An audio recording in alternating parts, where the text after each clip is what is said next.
Story 1. The mile marker that counts down. The numbers on the mile markers were running backward, and Robert Hayes realized it 3 hours too late. Mile marker 347 had been behind him, then 348, then 349. He was driving south on Interstate 77 through West Virginia, descending deeper into the Appalachian valleys, but the markers insisted he was traveling north. His odometer kept climbing, 498 miles since he'd left Cincinnati, but the world outside contradicted every instrument in his cab. Robert had been hauling refrigerated pharmaceuticals for 16 years, always the night shifts, always the lonely mountain routes where the pay was 30% higher. He'd driven through ice storms that turned guardrails into suggestions and fog so thick his headlights reflected back white and useless. He wasn't easily rattled. But when he passed mile marker 357 for the third time in 40 minutes, his hands started sweating despite the cab's 68-degree climate control. The dispatch radio had gone silent 2 hours ago, not static silence. The kind of silence that felt like pressure in his ears.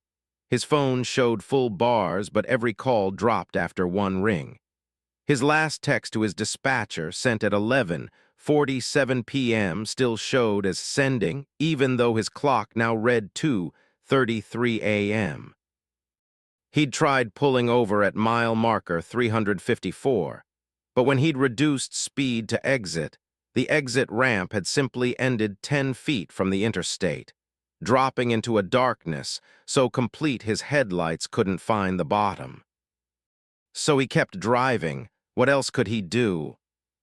The mile markers continued their countdown. 358, 359, 360. Each one identical white rectangular signs with black numbers, reflective coating catching his headlights exactly the same way. But Robert started noticing the trees. The same lightning split oak at mile marker 361. The same cluster of 3 white crosses at 362, memorial to some ancient accident. The same overpass at 365, but that couldn't be right because there was no overpass at mile marker 365 on this route. He'd driven it 97 times. At mile marker 370, he saw his own truck. It was parked on the shoulder, hazard lights blinking. A Peterbilt 579 with a white refrigerated trailer exactly like his. Even the same company logo, even the same mud splatter pattern on the rear doors that he'd been meaning to wash off for 2 weeks. Robert's speed dropped to 40 miles per hour as he approached. His mouth had gone dry. The truck looked empty. No one in the cab, no movement. He could see his own reflection in its dark windows as he passed. In his rearview mirror, the abandoned truck's hazard lights blinked 3 times and went dark. Mile marker 371. Mile marker 372. The road had begun to curve when it should have been straight. Robert knew this highway like he knew the scar on his left forearm. Every turn, every grade, every pothole the state hadn't filled. This section ran straight as a rifle shot for 18 miles, but now it curved gently at first, then more severely. The curves weren't marked. No yellow warning signs, no suggested speed limits. The road simply bent and the mountains pressed closer on both sides. At mile marker 378, his fuel gauge dropped from 3/4 to 1/4 in the space between one glance and the next. Robert's breath caught. He'd fueled up in Charleston, not even 200 miles back. The truck's computer agreed. It showed 196 miles since last fuel. But the gauge needle sat firmly on the east side of 1/4, and the low fuel warning chimed its polite little bell. He calculated quickly. He had maybe 60 miles left. The next truck stop was in Wytheville, Virginia, 53 miles south, except the mile markers said he was traveling north. Except he'd passed mile marker 378 before, he was certain of it, right after that weird overpass. The temperature gauge started climbing, engine temp rising from 190 degrees to 210, then 220. The warning light came on amber urgent. Robert checked his mirrors, preparing to pull over, but there was nowhere to go. The shoulder had disappeared. The road now ran between two walls of mountain rock, cut so close that his mirrors nearly scraped. When had that happened? He'd been watching the road. He hadn't seen it narrow. 230 degrees. 240 degrees. He couldn't stop. The rock walls meant stopping would block the entire road, and even though he hadn't seen another vehicle in hours, something told him that would be worse. So much worse. He pressed on, watching the gauge climb toward the red line while his engine roared and clattered. Mile marker 385. Then 351. The numbers had jumped backward 34 markers in less than a mile. Robert's heart hammered against his ribs. He wanted to close his eyes but didn't dare. The road curved again, sharper now, and his headlights swept across something that made him stomp the brake pedal hard enough to activate the ABS. A figure stood in the road. It wore a trucker's vest and jeans. It had Robert's face. Not Simi. Lar, identical. Same receding hairline, same 3-day stubble, same small scar over the left eyebrow from a childhood bicycle accident. The thing stood 20 feet ahead, illuminated in the headlights, and it raised one hand in a slow wave. Its mouth opened, and even through the windshield, even over the diesel engine's rumble, Robert heard it speak. "You're going the wrong way." Robert's truck had stopped. His engine temp was 258 degrees, nearly critical. His fuel gauge showed empty. The mile marker beside the road thing said 329. He'd been here before. He'd definitely been here before. The split oak was gone. The 3 white crosses were gone. Everything was wrong. The thing wearing his face walked toward the truck. Robert slammed the gear shift into reverse and pressed the accelerator. The truck lurched backward, its reverse alarm beeping frantically. The thing broke into a run. It moved wrong, too fast, joints bending at angles that weren't quite correct. Robert's eyes flicked between his mirrors and the windshield. The road behind him stretched straight for maybe 40 yards before curving out of sight. He reversed at 20 miles per hour as fast as he dared with 40,000 pounds of pharmaceuticals pushing him. The thing kept running. It was 15 feet away, 10 feet.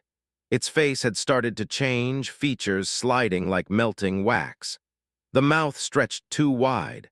The eyes multiplied, 2 becoming 4 becoming 6, all locked on Robert. At 5 feet it lunged. Robert yanked the wheel hard left and slammed the brakes.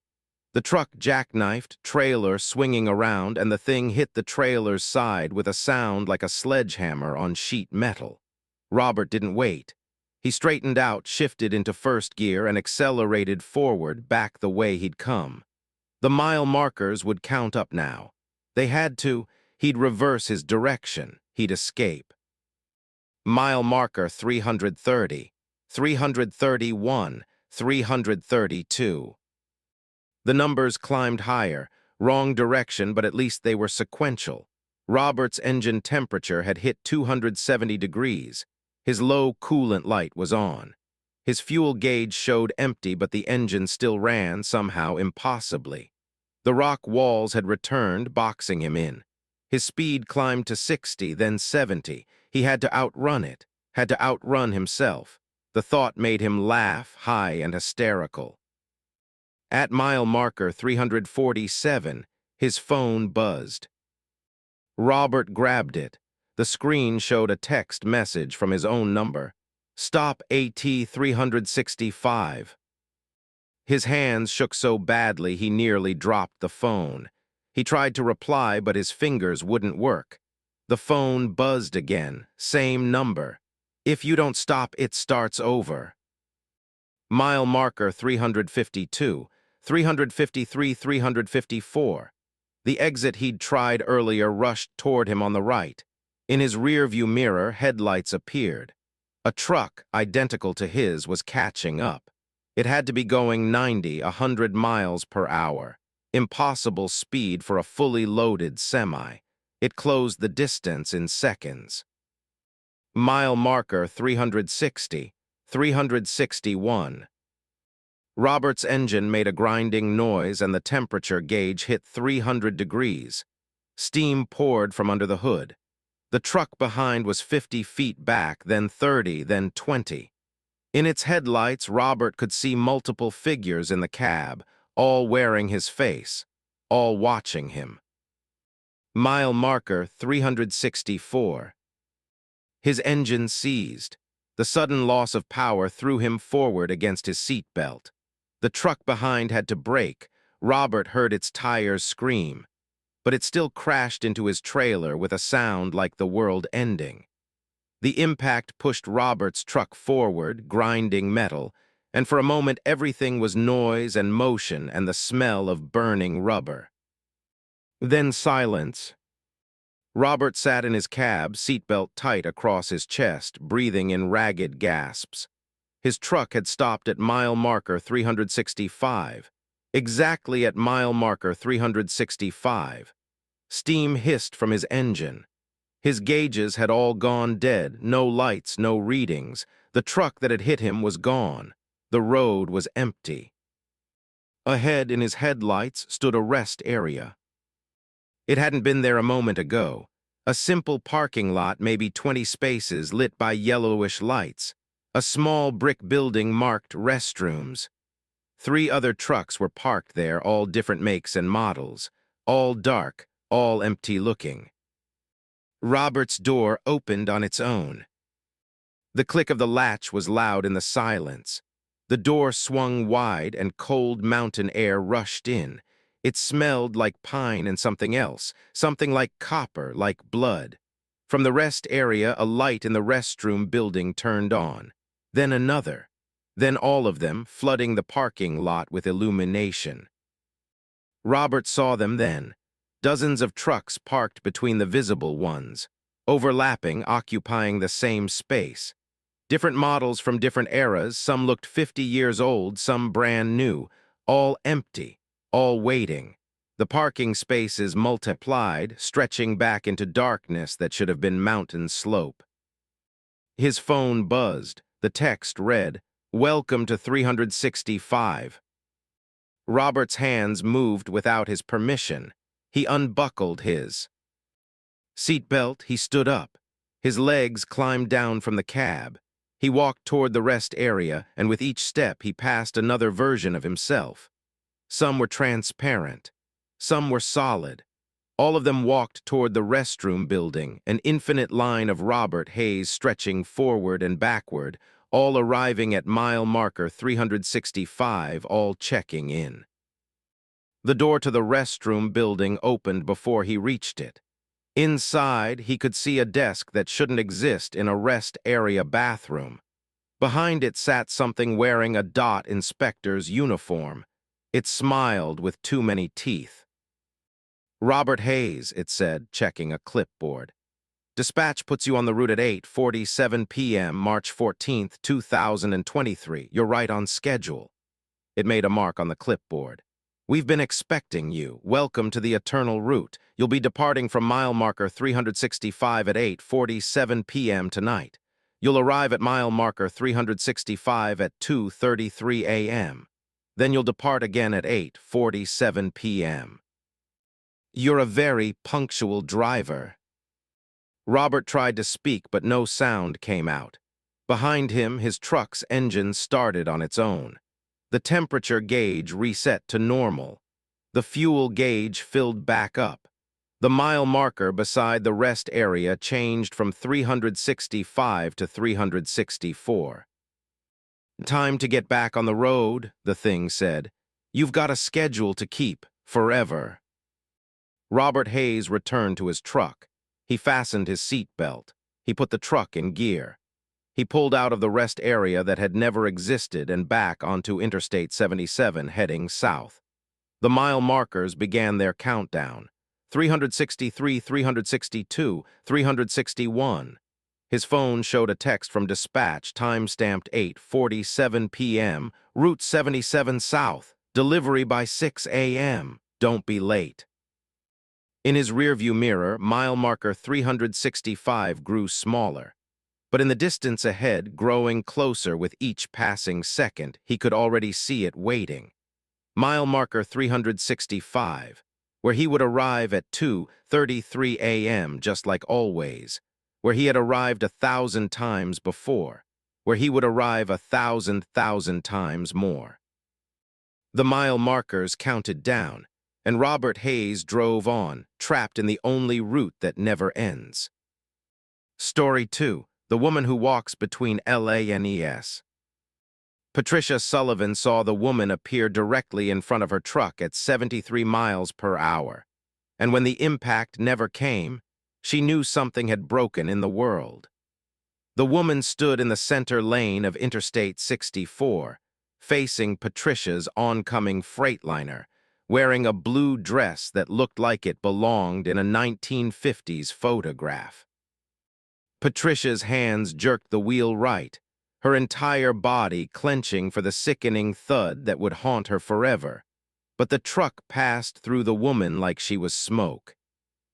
In the mirror, the woman stood untouched, still facing forward, and then she turned her head 180 degrees to watch Patricia's trailer pass. Patricia pulled onto the shoulder so hard her trailer bounced, hazard lights on, hands shaking uncontrollably. The digital clock read 1:17 a.m.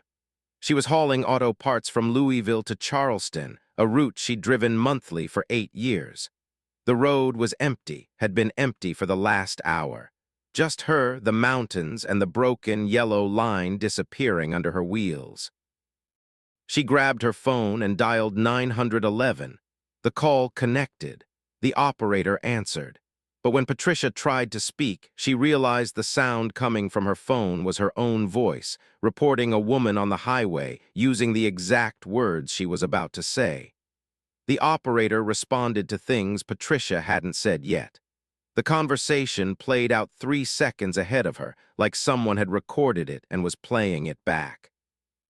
Patricia ended the call. Her hands were ice cold. In her passenger mirror, the woman in the blue dress was walking toward her truck. Not hurrying, just walking, but covering ground too quickly. She'd been half a mile back. Now she was 100 yards, 50 yards, 20. Patricia slammed the truck into gear and pulled back onto the highway. Her speed climbed, 60, 70, 80 miles per hour, faster than safe with 42,000 pounds behind her. She didn't care. The woman kept appearing. First in the mirror 100 yards back, then in the median, then on the shoulder ahead. Then directly beside Patricia's cab, standing on the white line, keeping pace at 80 miles per hour, her dress not moving in the wind, her feet gliding across asphalt.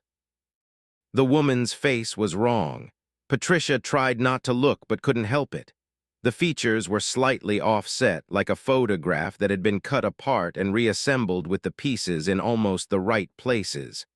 The eyes were too far apart. The mouth sat at an angle, but worse than the wrongness was the expression, perfect, absolute calm. Patricia focused on the road. The highway stretched straight through the mountains, no exits for 12 more miles. Her CB radio crackled to life. Between the lanes, a man's voice heavy with static. She walks between them, don't let her. Hello. Patricia grabbed the receiver. Someone talk to me. There's a woman on the road. Already dead, the voice faded in and out. Been dead since 54, accident at mile marker, can't stop her. The radio went silent. Patricia checked her mirrors. The woman was gone. Relief flooded through her for exactly 3 seconds, and then she saw the blue dress in her peripheral vision, inside the cab, sitting in the passenger seat. Patricia screamed and jerked the wheel. The truck swerved across both lanes. She overcorrected, fishtailed, and the trailer started to swing. She'd done training for jackknife scenarios. Her body remembered, ease off the accelerator, don't brake, steer into it gently. The truck straightened out. She was breathing so hard her chest hurt. The passenger seat was empty, but it had been warm. Patricia could see the impression in the seat cushion, and when she reached over with a trembling hand, the vinyl was body temperature warm. The smell of old perfume hung in the air, something floral and chemical, the kind that came in bottles with atomizer bulbs. Mile marker 147 flashed past. Then 148. Patricia's eyes flicked constantly between the road and the passenger seat. Nothing. Nothing. Nothing. The highway curved left, following the mountain's contour, and in the middle of the curve, the woman was back, standing on the yellow line between the two eastbound lanes, facing Patricia again, and this time she raised one hand in a gesture that might have been a wave or might have been a warning. Patricia didn't swerve. She kept the truck straight, and again she passed through the woman like air. But this time, for the half-second the woman occupied the same space as Patricia's cab, the temperature dropped so fast that frost formed on the inside of the windshield. Patricia gasped, and the air that came out was visible white mist in the suddenly Arctic cab. Her skin prickled with cold that felt like needles.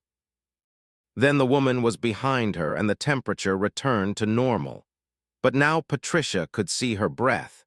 Every exhale was fog, even though the temperature gauge on the dash read 72 degrees. The CB crackled again. "Trying to warn you," the same male voice, clearer now. "She died between the lanes, husband pushed her, wants to show you."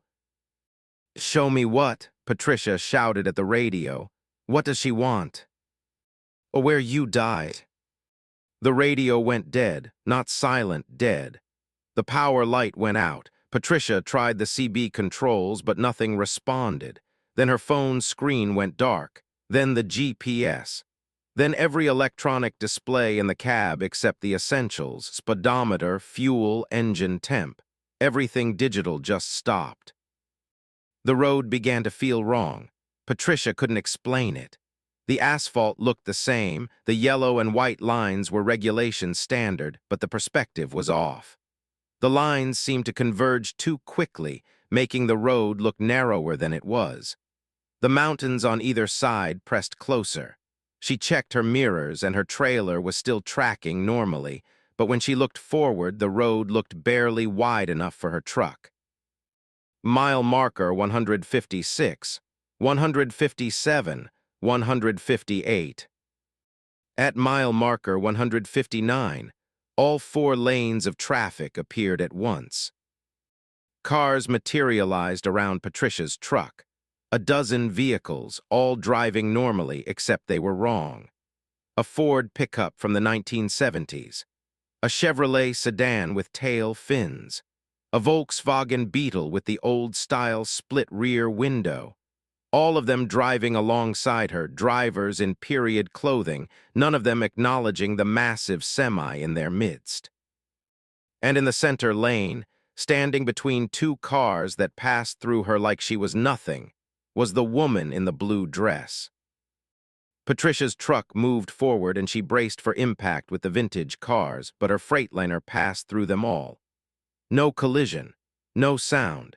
Just the brief sensation of cold each time her cab occupied the same space as another vehicle. She could see into the cars as she passed. A woman in a pillbox hat, smoking a cigarette, mouth moving as she talked to someone Patricia couldn't see.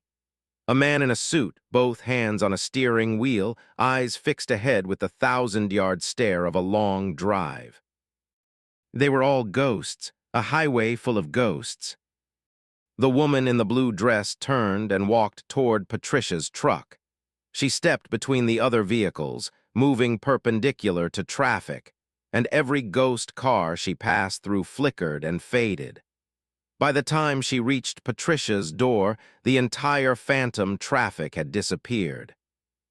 Now there was only the woman standing on the yellow center line level with Patricia's driver's side window. Their faces were 6 feet apart. Patricia could see every detail. The blue dress had buttons shaped like flowers. The woman wore pearl earrings. Her hair was curled in that tight, sprayed style from decades past. And her face, that misaligned, wrong face, was crying. Tears ran down her cheeks in tracks that didn't follow the contours correctly like water. Running up hills. The woman pointed ahead, down the road. Patricia looked.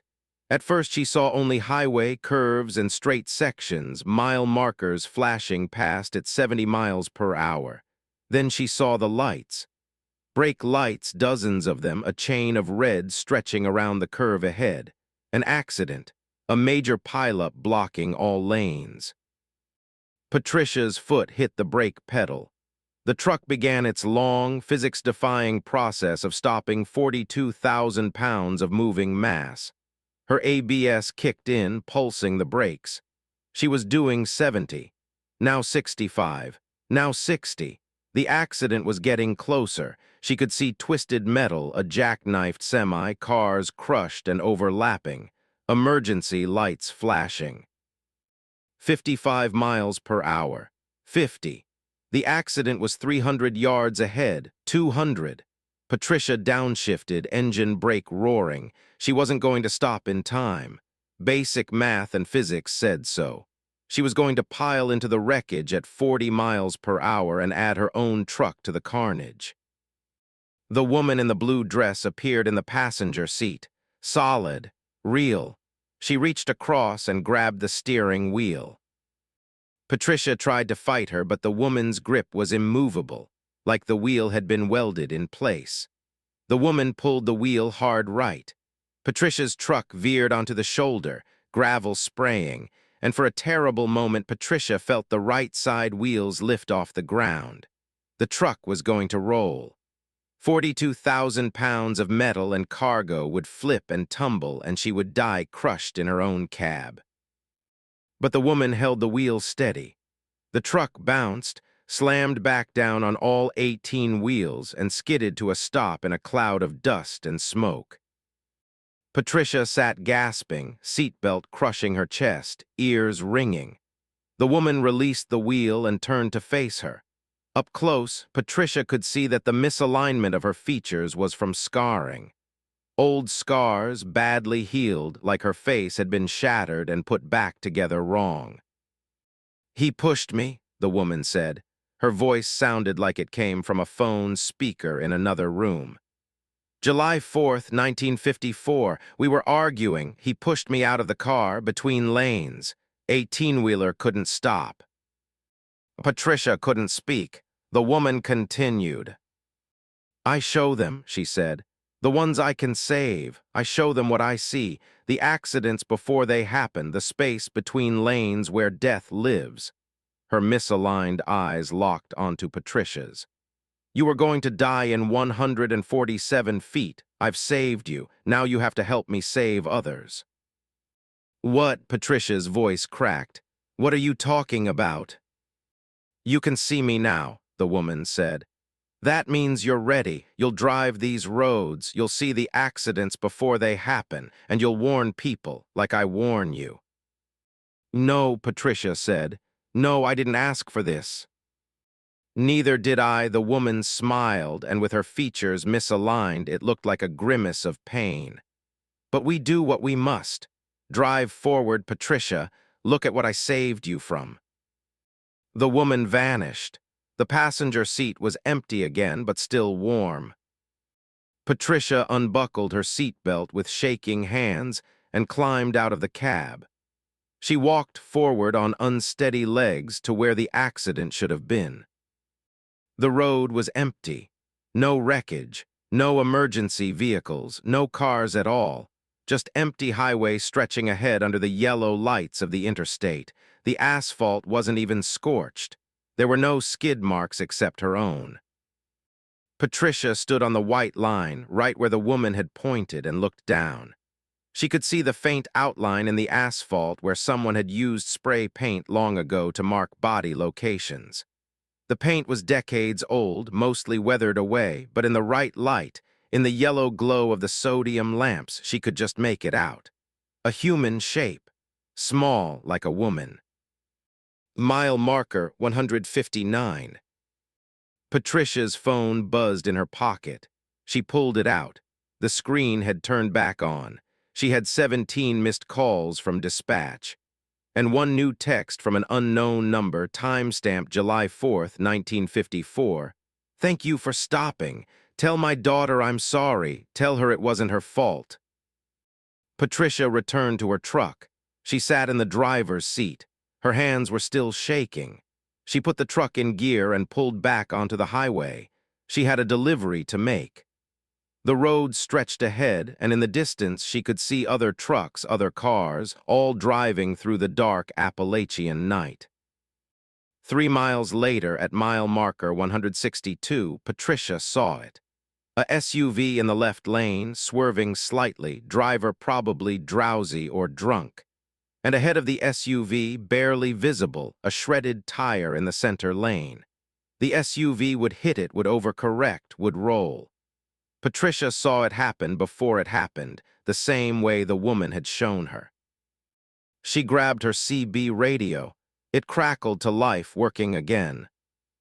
"Breaker, breaker, SUV in the left lane near marker 162. You got a road hazard dead ahead," she said. "T. Ray debris in center lane. Move right." The SUV's brake lights flashed. It changed lanes. It missed the debris by 3 feet. The driver wouldn't even know how close they'd come. Patricia's phone buzzed. Unknown number, the text read, "Good, you're learning, there will be more." She drove on. The woman in the blue dress stood on the shoulder ahead, watching, and as Patricia passed, the woman nodded once. Then she disappeared, stepping between the lanes into the space where death lives and ghosts walk forever. Patricia Sullivan delivered her cargo of auto parts to Charleston at 6:47 a.m., 43 minutes ahead of schedule. She filed her logs, fueled up, and took another load heading back west. She drives that route still. And sometimes, late at night when the highway is empty, she sees the woman in the blue dress, standing between lanes, pointing ahead, showing her where the next accident waits. And Patricia warns them. She saves them, because now she can see what the woman sees. She's become part of the highway's memory, a living ghost driving through the shadows, watching for the deaths that haven't happened yet, trying to change what the road has already written. Some nights, Patricia sees her own face in the mirror and wonders if she's still alive, or if the woman's touch changed her into something else. Something that exists between lanes, between moments, forever driving, forever warning, forever unable to stop. Story 3, The Cargo That Grows. Marcus Chen opened his trailer doors at the North Carolina Way station and found 7 pallets instead of the 5 he'd loaded in Tennessee. The manifest in his hand said 5 pallets of industrial machine parts, 42,000 pounds total, sealed and documented. But his eyes counted 7 pallets, and when he did the math based on the trailer's load distribution, the weight had to be closer to 60,000 pounds. The way station scales would know.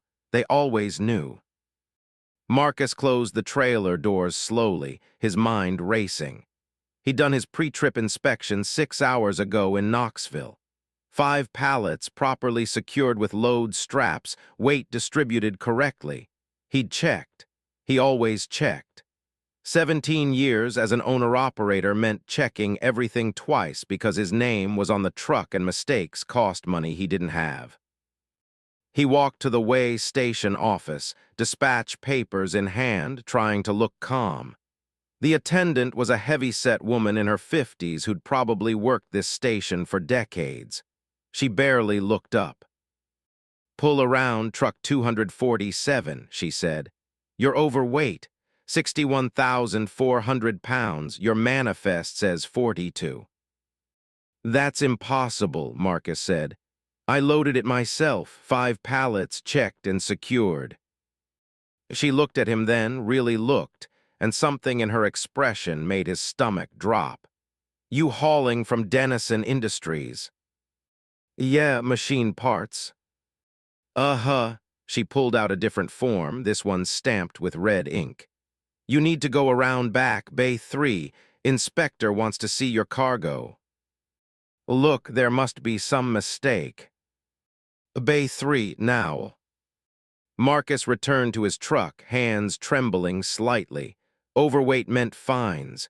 Undocumented cargo meant bigger fines, possibly criminal charges if someone had stashed something illegal. But he'd loaded the damn truck himself. 5 pallets, he'd counted. He pulled around to Bay 3, a large garage door that rolled up as he approached. Inside, a dot inspector waited. A thin man in his 40s with a clipboard and an expression like he'd seen something that had stopped being surprising and started being resignation. "Marcus Chen?" the inspector asked. "Oh, that's me." "Pop your trailer, let's see what you've got." Marcus opened the rear doors. 7 pallets. Definitely 7. All shrink-wrapped in the same industrial plastic, all marked with Dennison Industries labels. He stared at them, trying to understand. The inspector sighed and made a note on his clipboard. "How many you load?" the inspector asked. 5, I know it was 5. "How many you see now?" 7, but... "They're gonna be 9 by the time you hit Virginia," the inspector said. He wasn't joking. His face was flat, tired. "Then 11 at the Maryland line, 13 in Delaware if you make it that far." Marcus's mouth had gone dry. "What are you talking about?" The inspector stepped into the trailer and walked to the nearest pallet. He pulled back a corner of the shrink wrap. Underneath, Marcus could see machine parts, gears, housings, industrial components. Normal. The inspector pointed to a small symbol stamped on one of the metal parts, a circle with a line through it, and inside the circle, something that looked like a spiral. "You know what Dennison makes?" the inspector asked. "Machine parts, industrial equipment." "They make parts for dismantling things," the inspector said. "Decommissioned equipment. Nuclear stuff, mostly.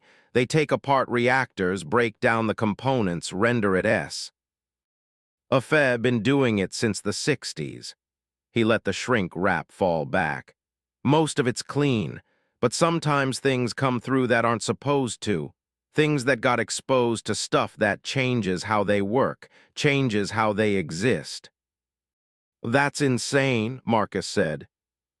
"Yep," the inspector walked back to the trailer doors. "Here's what's gonna happen.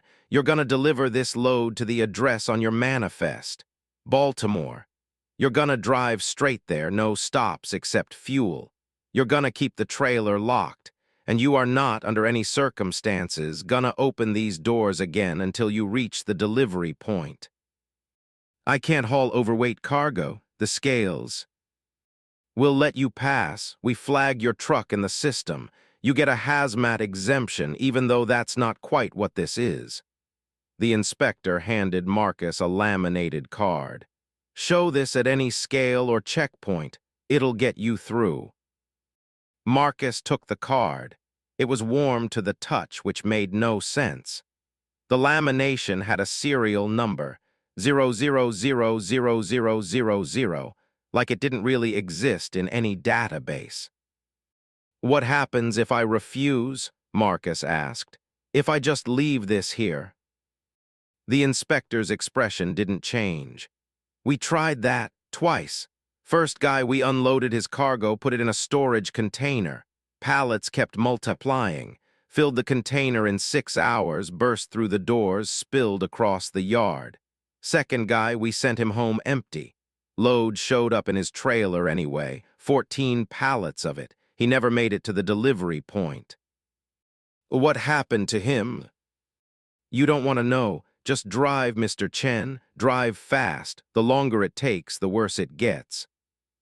Marcus climbed back into his cab. His hands were shaking again. He pulled out of the way station and merged back onto Interstate 77, heading north. His reefer unit wasn't running, the cargo didn't need refrigeration, but he could hear something from the trailer.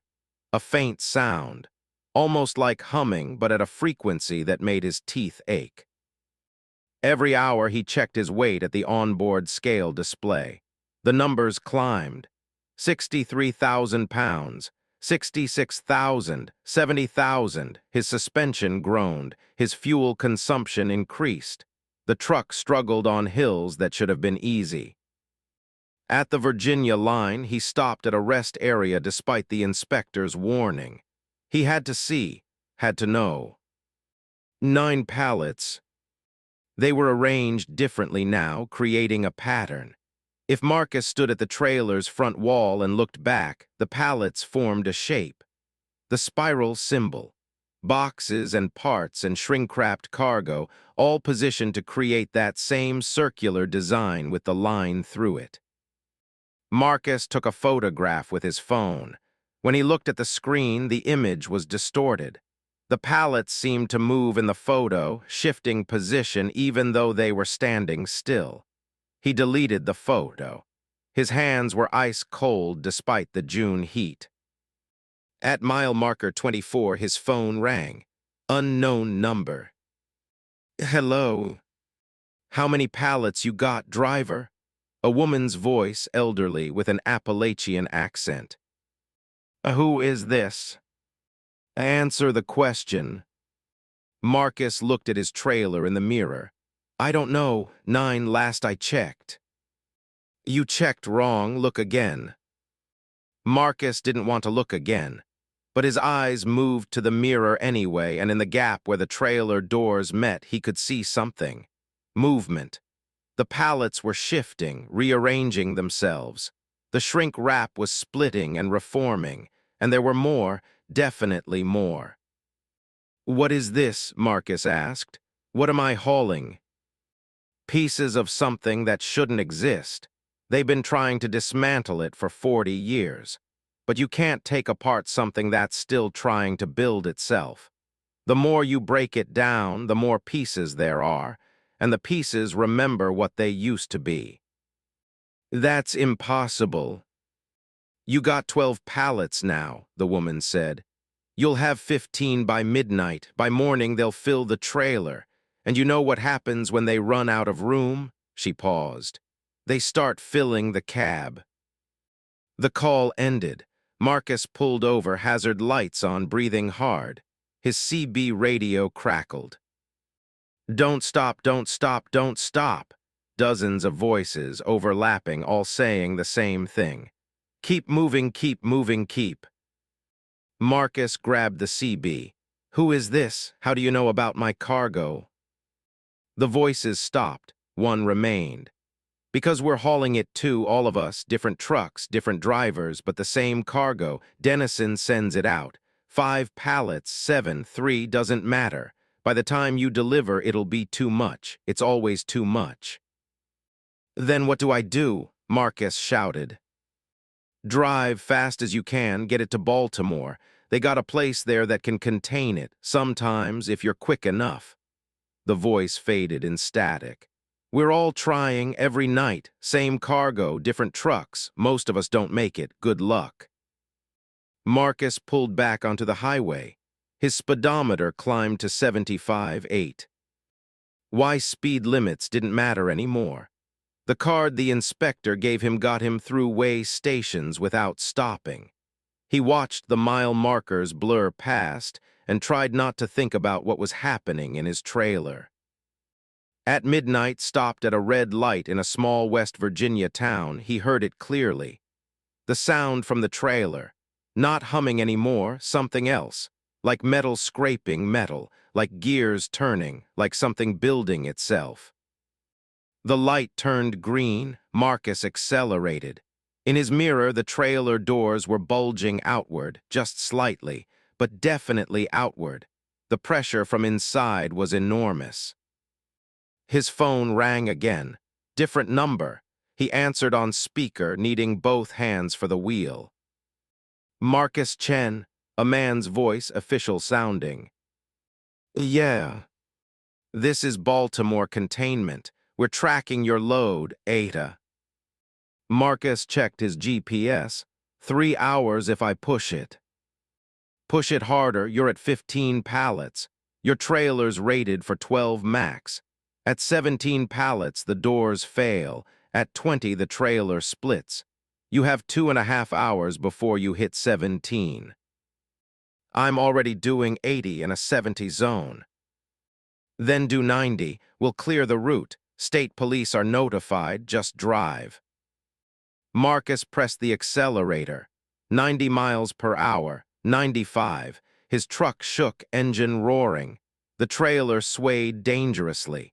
Every instinct screamed that he was going to lose control, but he kept his foot down. At 2:17 a.m., he heard the first strap break. The load straps inside the trailer, thick nylon rated for thousands of pounds, started snapping. Pop, pop, pop, like gunshots. The cargo was shifting, growing, pressing against every surface. The trailer doors bent outward another inch. Marcus could see it in his mirrors. The metal was warping, rivets straining. Something dark leaked from the gap, not liquid, not smoke, but something that moved wrong in the ambient light.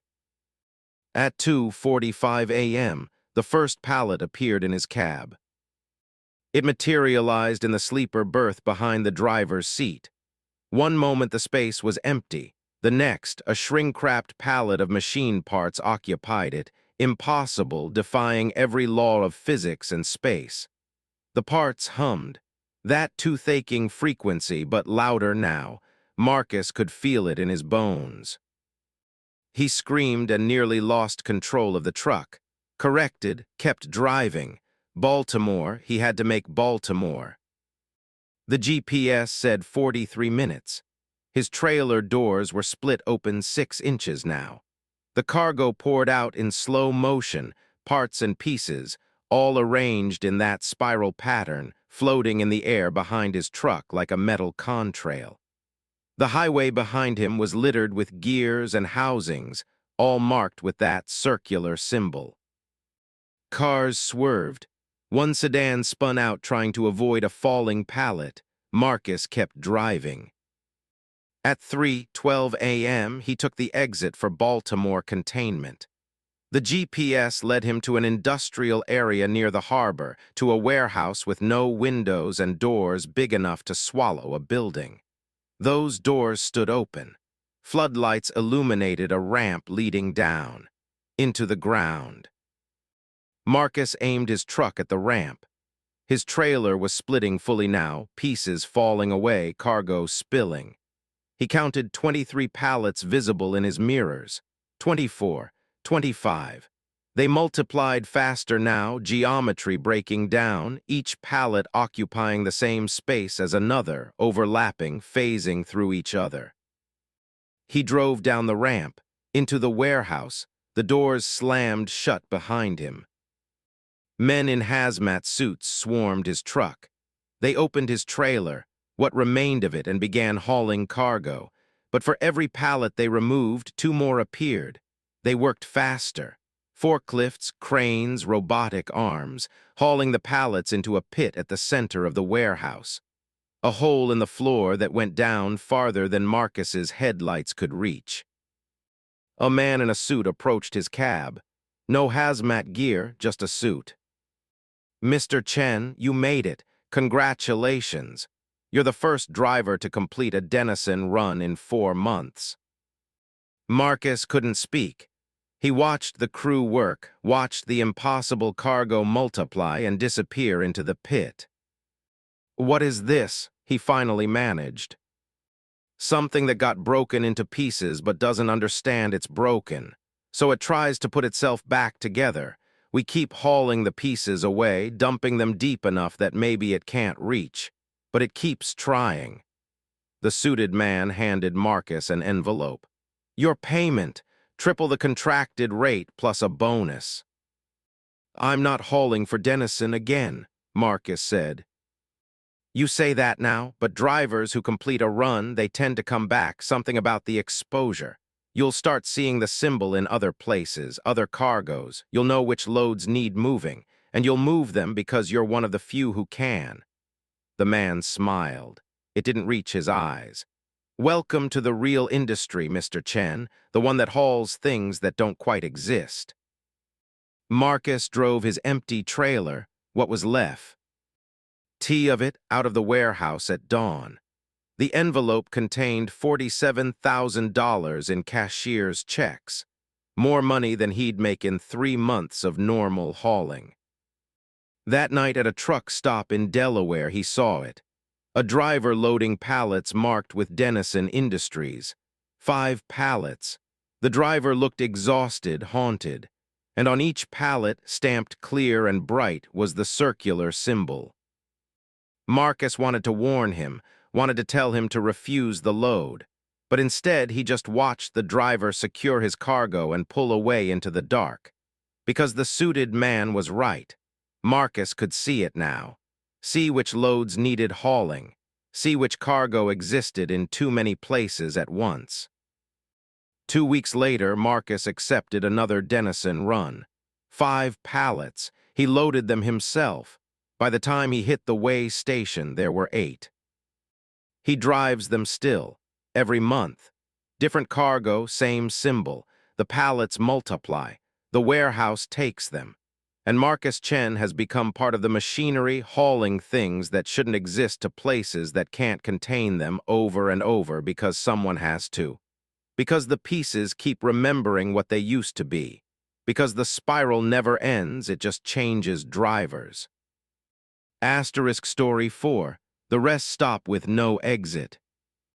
Angela Morrison realized she'd been circling the rest area parking lot for 11 minutes when she passed the same overturned trash can for the 3rd time. The digital clock on her dash had frozen at 3:47 a.m., but her phone showed 3:58 a.m., and the discrepancy felt important in a way that made her chest tight. She'd pulled off Interstate 79 in northern West Virginia because her eyes had started to blur after 16 straight hours hauling lumber from Michigan to North Carolina. The rest stop had appeared exactly when she needed it. A weathered sign promising restrooms and parking, which was all a driver required at 4 in the morning. But when she tried to leave after a 15-minute break, the exit ramp had simply looped her back to the entrance. 3 attempts later, Angela was still in the parking lot. She stopped her truck near the restroom building and killed the engine. Silence pressed in, the kind of complete absence of sound that shouldn't exist near an interstate highway. Angela could hear her own heartbeat, her own breathing, nothing else. No distant traffic hum, no wind, no insects, just oppressive, thick silence that made her ears ring. 6 other trucks were parked in the lot. Angela had noted them when she'd first arrived.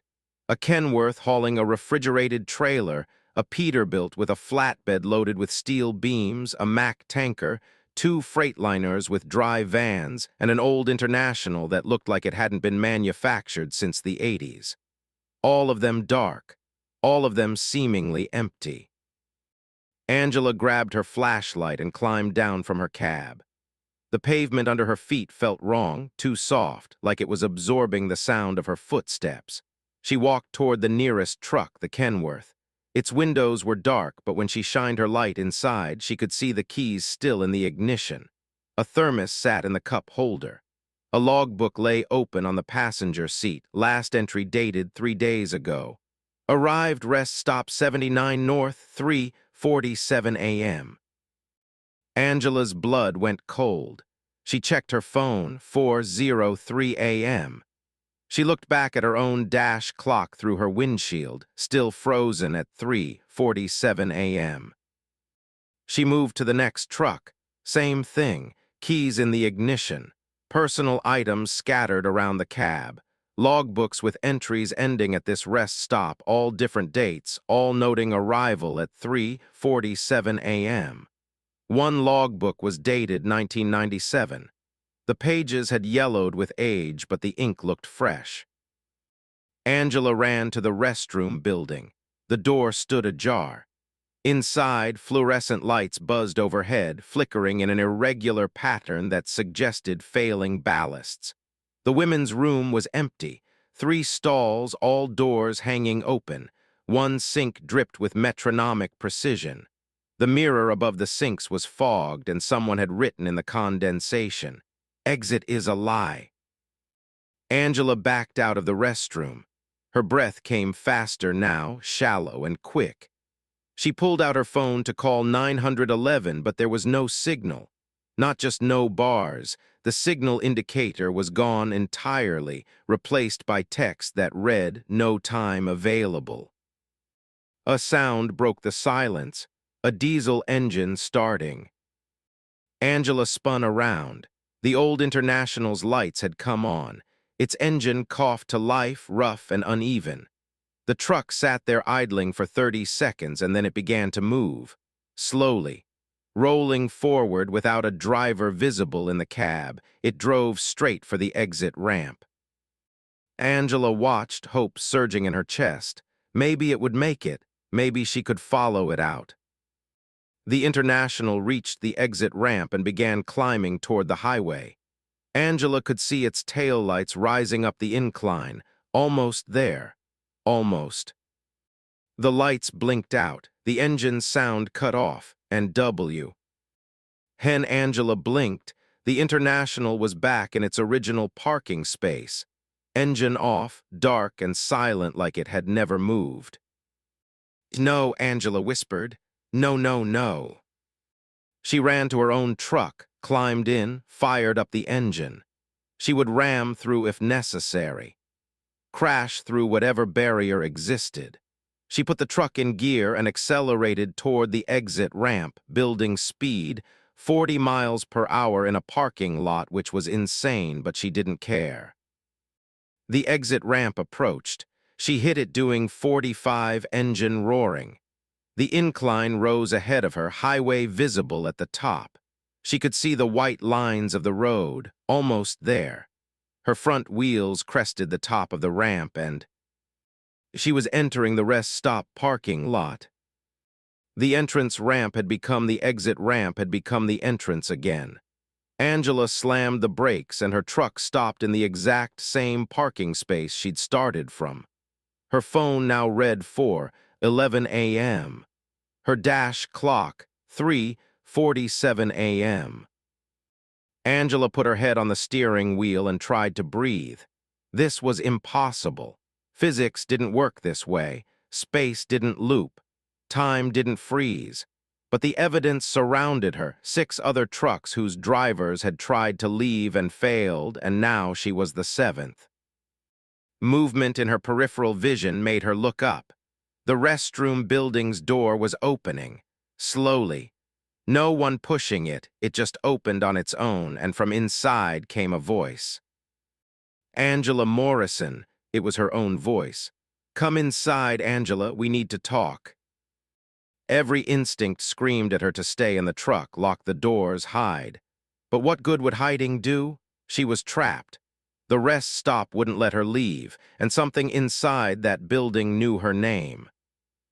Angela grabbed her tire iron from behind the seat and climbed down. She approached the restroom building like she was approaching a wild animal. The door stood open. The fluorescent lights still flickered. The voice called out again. "We don't have much time. Come inside." Angela stepped through the doorway. The women's room looked the same as before, except now a woman stood by the sinks. She wore a trucker's jacket and jeans. She had Angela's face, not similar, identical. Every freckle, every line, the same scar on her chin from a childhood fall. "What are you?" Angela managed. "I'm you 7 iterations ago, or 7 iterations ahead, depending on how you count." The doppelganger gestured at the mirror. The fog had cleared, and Angela could see writing covering the entire surface. Dates. Names, times, all in different handwriting. "Every driver who stops here becomes part of the loop. We arrive at 3:47 a.m. We try to leave. We can't. Eventually, we become part of the rest stop's memory, and the rest stop creates a copy. The copy tries to help the next driver, but there's no helping. There's only the loop. That's insane, Angela said. I'm leaving. I'll walk if I have to. Try. Angela turned and walked out of the restroom across the parking lot toward the exit ramp. She'd walk up it. Simple. Her truck couldn't escape, but her feet could. She reached the base of the ramp and started climbing. The incline was steep but manageable. She could see the highway at the top. She counted her steps, 50 steps, 60, 70. The highway was right there. She took one more step and found herself entering the parking lot from the entrance ramp. Angela stopped, looked back. The exit ramp was behind her. Impossible. She just walked up it. She tried again, same result. She tried running, same result. She tried walking backward up the ramp, same result. Every attempt ended with her entering the parking lot, orientation shifted, position reset. The woman with Angela's face stood by the restroom building, watching. Told you. Angela returned to her, breathing hard. How long have you been here? I don't know, time doesn't work right. My phone says 4 months, my body says 4 hours, my mind says 4 years. The woman sat down on the curb. The rest stop exists in a pocket, a loop of space and time, 3:47 a.m. forever. The interstate built over something that bent reality, maybe an old burial ground, maybe something worse. The engineers never noticed because they never stopped here at 3:47 a.m. The other drivers, Angela said, where are they? Inside their trucks, mostly. Some gave up immediately and went into a kind of sleep. Some tried for weeks before giving up. One guy tried to kill himself, carbon monoxide from his exhaust. Didn't work. He woke up the next morning and his truck was repaired, tank full, engine fine. The rest stop won't let us die, won't let us leave, just keeps us here recycling, looping. Angela felt her legs weaken. She sat down beside her doppelganger. There has to be a way out. There is, kind of. The woman pointed at the restroom building. Inside, in the maintenance room behind the men's restroom, there's a door. It leads down. Into the machinery, I guess you could call. It, the thing that makes the loop work. Some drivers have gone down, none have come back, but maybe they escaped. Or maybe they went somewhere worse. Show me. They entered the restroom building together. The men's room was a mirror of the women's, 3 stalls, sinks, mirrors covered in writing. But at the back, behind a partition, was a maintenance closet. The door was marked authorized personnel only. It wasn't locked.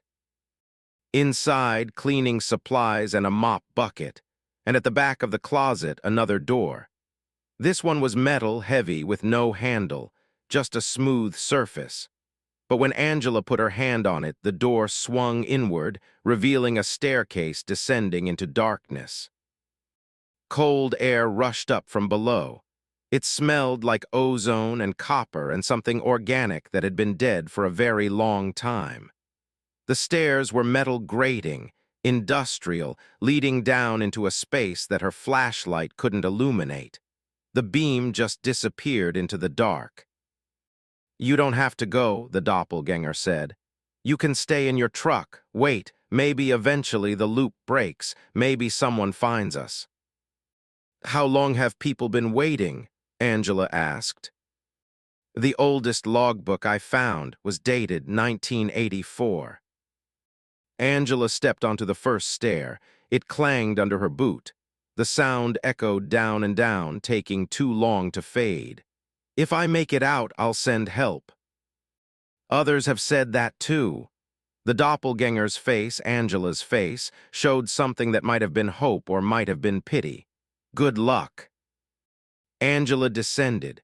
The door swung shut above her, sealing her in darkness except for her flashlight beam. The stairs went down for what felt like miles. Angela counted steps.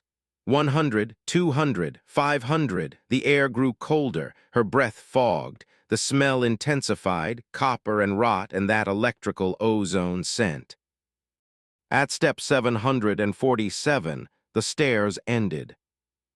Angela stood at the bottom and swept her flashlight around. She was in a room. No, a space. The walls curved in ways that hurt to look at, angles that shouldn't connect but did. The floor was made of something that looked like asphalt but moved slightly under her feet like breathing. And in the center of the space stood a structure. It looked like a clock tower made of highway signs and mile markers, all stacked and welded and twisted together. Exit signs, speed limit signs, mile markers counting up and down simultaneously. And at the center a clock face showing 3:47, always 3:47. The structure hummed. That same tooth-aching frequency Angela had heard from the cargo in another driver's story, but she'd never heard that story, couldn't have heard it, but somehow knew it anyway because this place had all the stories. Every driver who'd ever stopped, every journey that ended here. Angela approached the structure. As she got closer, she could see things embedded in the signs, personal items, a wedding ring, a photograph, a logbook, a child's toy, dozens of objects, hundreds pressed into the metal like they'd grown there. And faces. The signs had faces in them, drivers. Their features stretched and distorted across the reflective surfaces. Some of them blinked. Some of them screamed silently. All of them were trapped. A voice spoke from the structure. Not her voice this time, many voices overlapping. Angela Morrison, welcome to the anchor. Every road needs one. Every highway needs a place where time stops and space loops and drivers rest forever. I don't want to rest forever, Angela said, her voice shook. But you're tired, so tired. 16 hours driving. When was your last full night's sleep? When did you last see your daughter? The voices knew. They'd pulled the information from her mind the moment she'd entered the rest stop. Stay here, stop driving, stop struggling, join us. Angela looked at the faces in the signs. She recognized some of them now. She'd seen their photos, missing drivers, disappeared truckers, cold cases. They weren't missing. They were here, feeding the structure, keeping the loop stable. She thought about her daughter, 13 years old, lived with her father after the divorce. Angela saw her once a month when routes allowed, would see her less if she stayed here, would never see her again. Angela grabbed one of the mile markers protruding from the structure and pulled. It didn't budge. She pulled harder, putting her back into it. The structure hummed louder. The voices rose in pitch, angry now. You can't break the anchor. It's been here since the first road was built. It's older than the interstate, older than the trucking industry. Places need anchors. Places need to stop. Then let it stop somewhere else, Angela screamed. She grabbed her tire iron and swung at the clock face. The glass cracked, sparks flew. The humming became a roar. The curved walls started to pulse and flex. She swung again. The clock face shattered. Behind it, machinery that wasn't machinery, gears made of time, springs. Made of compressed moments, all ticking and cycling and looping. Angela struck at them, breaking, tearing, destroying. The voices screamed. The faces in the signs screamed. The entire structure began to vibrate and then pieces started falling away. Mile markers crashed to the breathing floor. Exit signs peeled off. The personal items tumbled loose, freed from the metal, and the faces, the trapped drivers, began to fade. One of them opened its mouth and said thank you before it disappeared. The structure collapsed. The clock face fell and shattered into fragments that looked like moments. Angela could see images in them, seconds of time, pieces of hours. The entire anchor fell apart. And the space began to shake. Angela ran for the stairs. The room, the space, was collapsing behind her. The walls folded in on themselves. The breathing floor convulsed. She took the stairs 3 at a time, 700 stairs going up, her lungs burning, legs screaming. Behind her, the sound of reality cracking. She burst through the metal door into the maintenance closet, through the restroom, into the parking lot. The other truck's engines started simultaneously. All 6 of them roared to life. Headlights blazed on, and the drivers Angela had thought were gone, climbed out of their cabs, blinking in confusion, looking around like they'd just woken from a dream. Angela's doppelganger stood by the restroom building. She was fading, becoming transparent. She smiled. "You did it. You broke the anchor." "Will you?" Angela started. "I'm not real. I'm just the loop's memory of you. But now the loop is broken, so I can stop." The doppelganger looked at her hands as they turned translucent. "Drive safe, Angela. Get home to your daughter." She disappeared. Angela ran to her truck. The dash clock had unfrozen, 4:52 a.m. Her phone agreed, 4:52 a.m. She put the truck in gear and drove for the exit ramp, not daring to hope. The ramp rose ahead of her. The highway appeared. She crested the top and Interstate 79 stretched ahead of her. Normal, real, beautifully mundane. Behind her, the other 6 trucks were also exiting, forming a convoy of confused drivers who just lost hours or days or months. Angela drove for 10 minutes before she trusted it was real. Then she pulled over and called her daughter. It was early, not even 5 a.m., but she needed to hear her voice. "Mom," sleepy, confused. "What's wrong?" "Nothing's wrong, baby. I just wanted to hear your voice. I'll be passing through next week. Can I take you to dinner?" Sure. Mom, are you okay?" "I am now," Angela said. "I love you. Go back to sleep." She ended the call and sat in her cab, hands shaking with adrenaline. In her mirror, far behind her, she could see the rest stop. It looked normal now, lights on, a few cars parked, regular travelers taking regular breaks. But as she watched, the lights flickered once, twice, and went out. Angela Morrison drove away and never stopped at that rest stop again. And when she hears other drivers talking about places where time gets strange, where the road loops back on itself, where exits lead nowhere, she tells them about the anchors, about the structures that keep reality pinned down in the wrong places. And she tells them that sometimes, if you're brave enough and angry enough and desperate enough, you can break them. But she never goes looking for another one. Once was enough. Asterisk Story 5. The voice on the CB that knows your future. Thomas Brennan heard his own death described in detail on Channel 19 at mile marker 413. The voice was calm, professional, like a dispatcher reading out a weather report.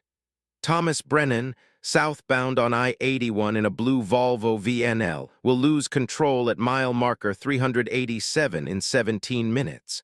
Jackknife across 3 lanes. Fire on impact. No survivors." Thomas grabbed the CB mic with a hand that had gone numb. "Who is this? How do you know my name?" The voice continued as if he hadn't spoken. "Cause of accident, right front tire blowout. Recommended action, reduce speed, check tire pressure, pull over for inspection." Thomas looked at his tire pressure monitors. All normal, all green.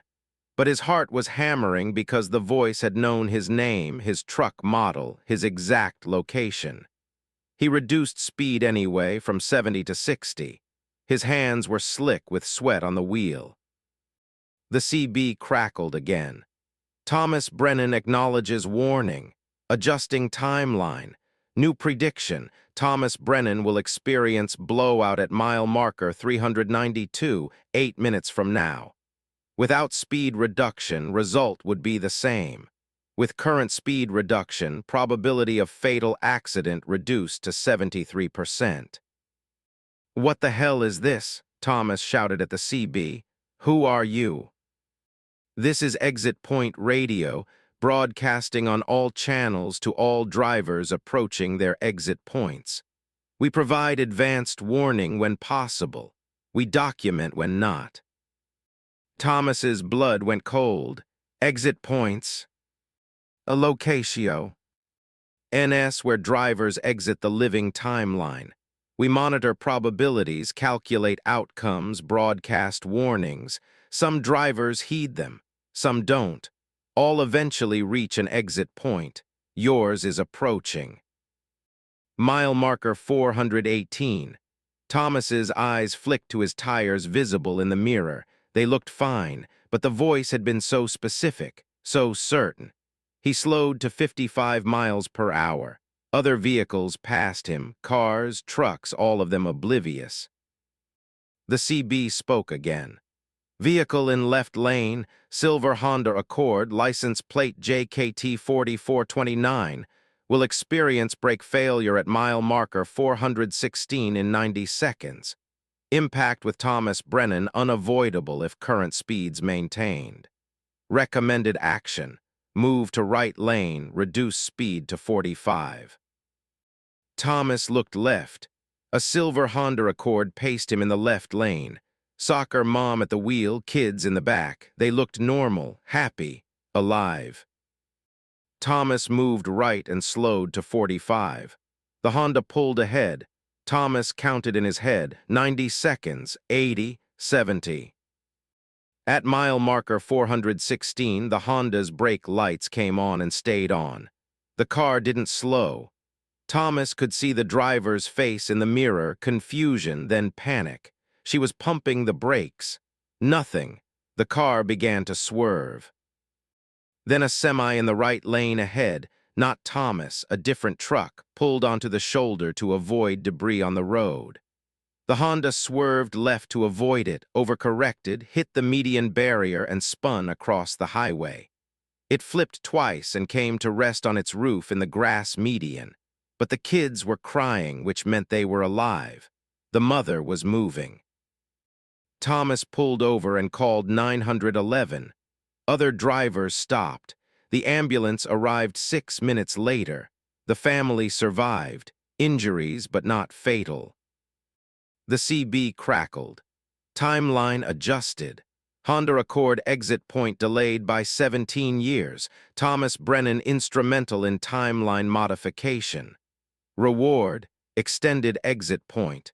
New prediction, Thomas Brennan will reach his exit point at mile marker 344, 4 hours from now. Thomas sat in his cab, breathing hard. "I don't understand. What are you?" "We are the collective consciousness of every driver who has exited.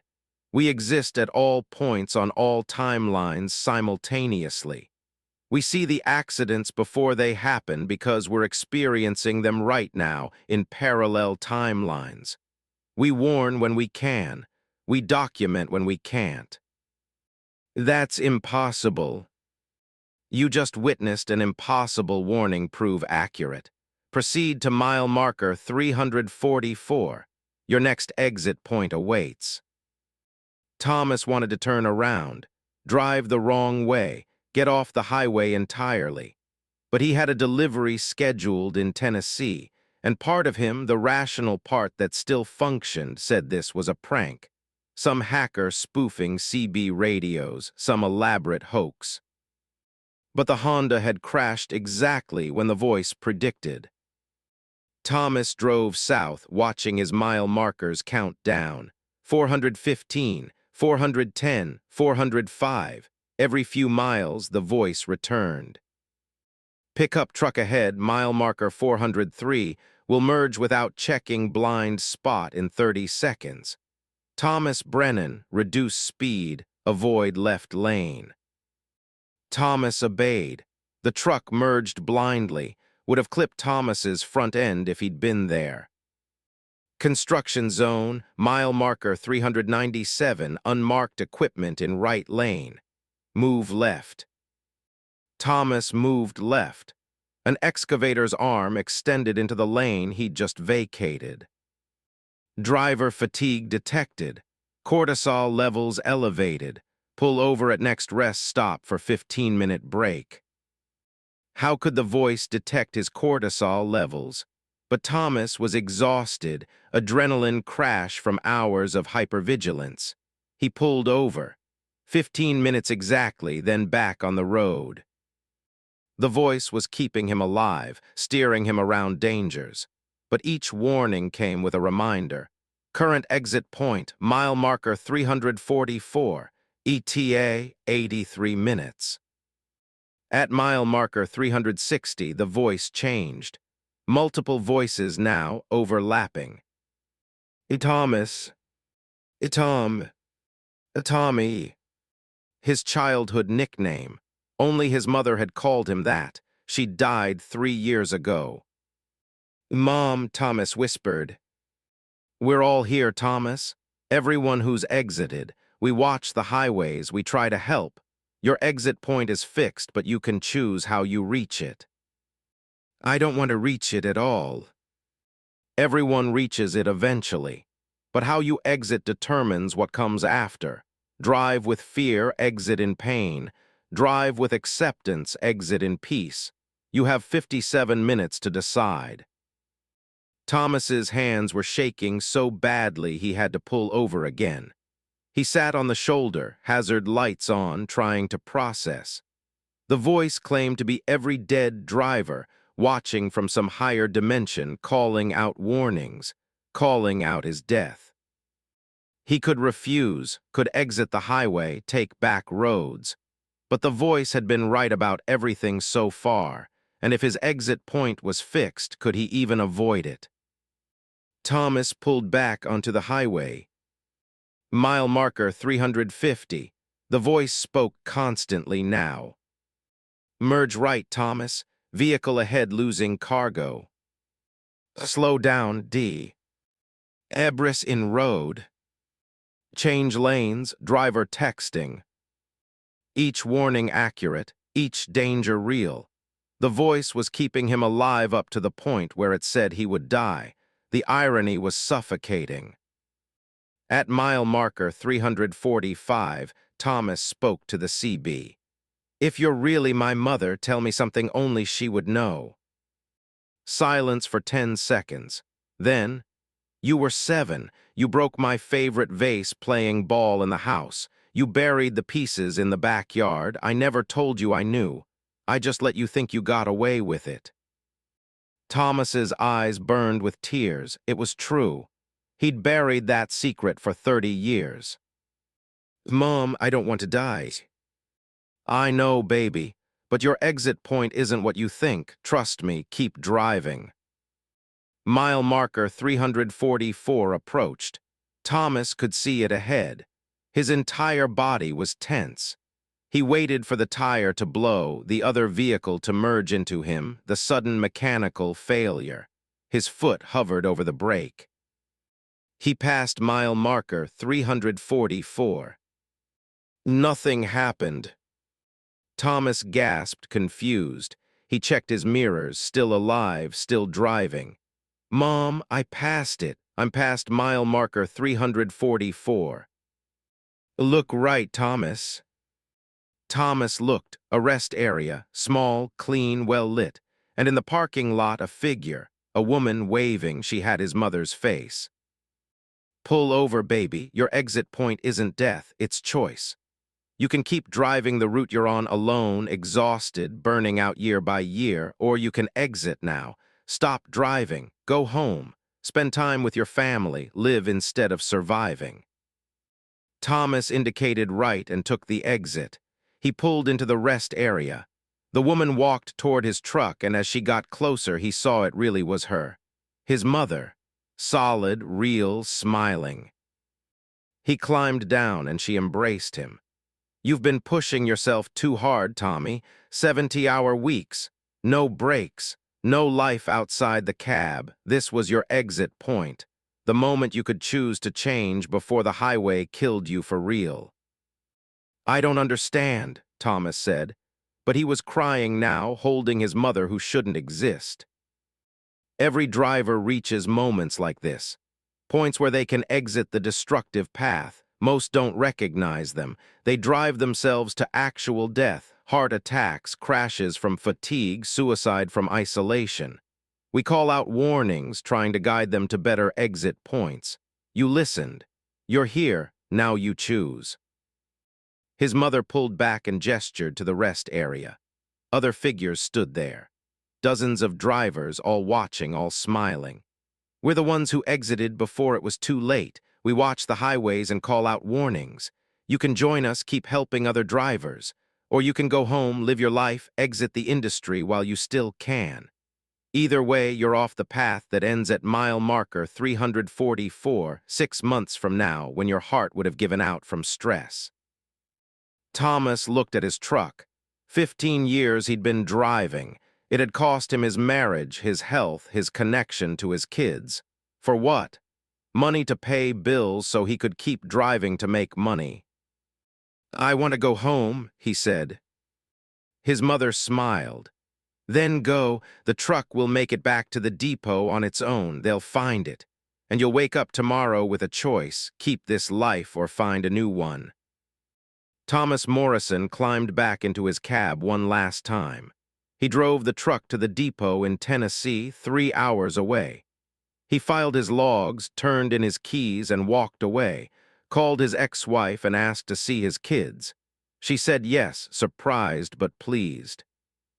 The CB in his truck stayed silent for those last 3 hours. But when he parked at the depot and got out, he heard it one final time. His mother's voice, "Proud of you, Tommy, drive safe." 2 years later, Thomas works as a dispatcher. He still helps drivers, but from an office. He sees his kids every weekend. He sleeps in his own bed. And sometimes, late at night, monitoring the radio channels, he hears it. Exit point radio, calling out warnings to drivers approaching their moments of choice. And once, just once, he transmitted his own warning. A driver hauling through the night, pushing too hard, ignoring the signs of exhaustion. Thomas called him out on Channel 19. "You're approaching an exit point. You can keep pushing and reach it in 6 months, or you can pull over, rest, and find a better way. Your choice." The driver responded with confusion, but Thomas heard him pull over, heard him take the rest break. Maybe he'd listen. Maybe he'd exit before the highway took everything. Thomas Brennan reached his exit point and survived. He tells other drivers they can too, because the voice on the CB isn't predicting death, it's offering choices. And sometimes, if you listen, you can exit to something better instead of exiting to nothing at all. Story 6. The Tunnel That Takes Something from Everyone. Kevin Park entered the Appalachian Tunnel at 2:33 a.m. with a full load of electronics and a wedding ring on his left hand. He emerged at 2:37 a.m. with the cargo intact but the ring gone, and no memory of ever being married. The confusion hit him immediately. He looked at his left hand, saw the tan line where a ring should be, but couldn't remember what had created it. Watched something? Gripped something? The indent in his skin suggested constant wear, but his mind was blank. He checked his wallet at the first rest area. Found a photo of himself with a woman, both of them in wedding clothes, but she was a stranger. He didn't recognize her face, her smile, her eyes. Nothing.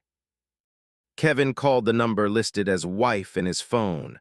A woman answered, happy to hear from him. She called him honey. She asked when he'd be home. Kevin's mouth was dry as chalk. "Who is this?" he asked. Silence, then, "Kevin, is this a joke?" "I don't know who you are." The woman, his wife, supposedly started to panic. "Kevin, it's me, it's Sarah. We've been married for 6 years. What's wrong? Are you hurt?" Kevin looked at the photo again, studied her face. Nothing, no recognition, no emotional response, just a stranger. "I'm sorry," he said. "I don't remember you." He ended the call and drove on, feeling nothing about the woman who'd sounded so devastated. The tunnel. He remembered the tunnel. 2 miles through the mountain, standard bore, nothing unusual, but something had happened in there. Something had been taken. 3 hours later, at a truck stop in Virginia, Kevin overheard another driver talking. Tunnel took my brother's name. He came out the other side and couldn't remember having a sibling.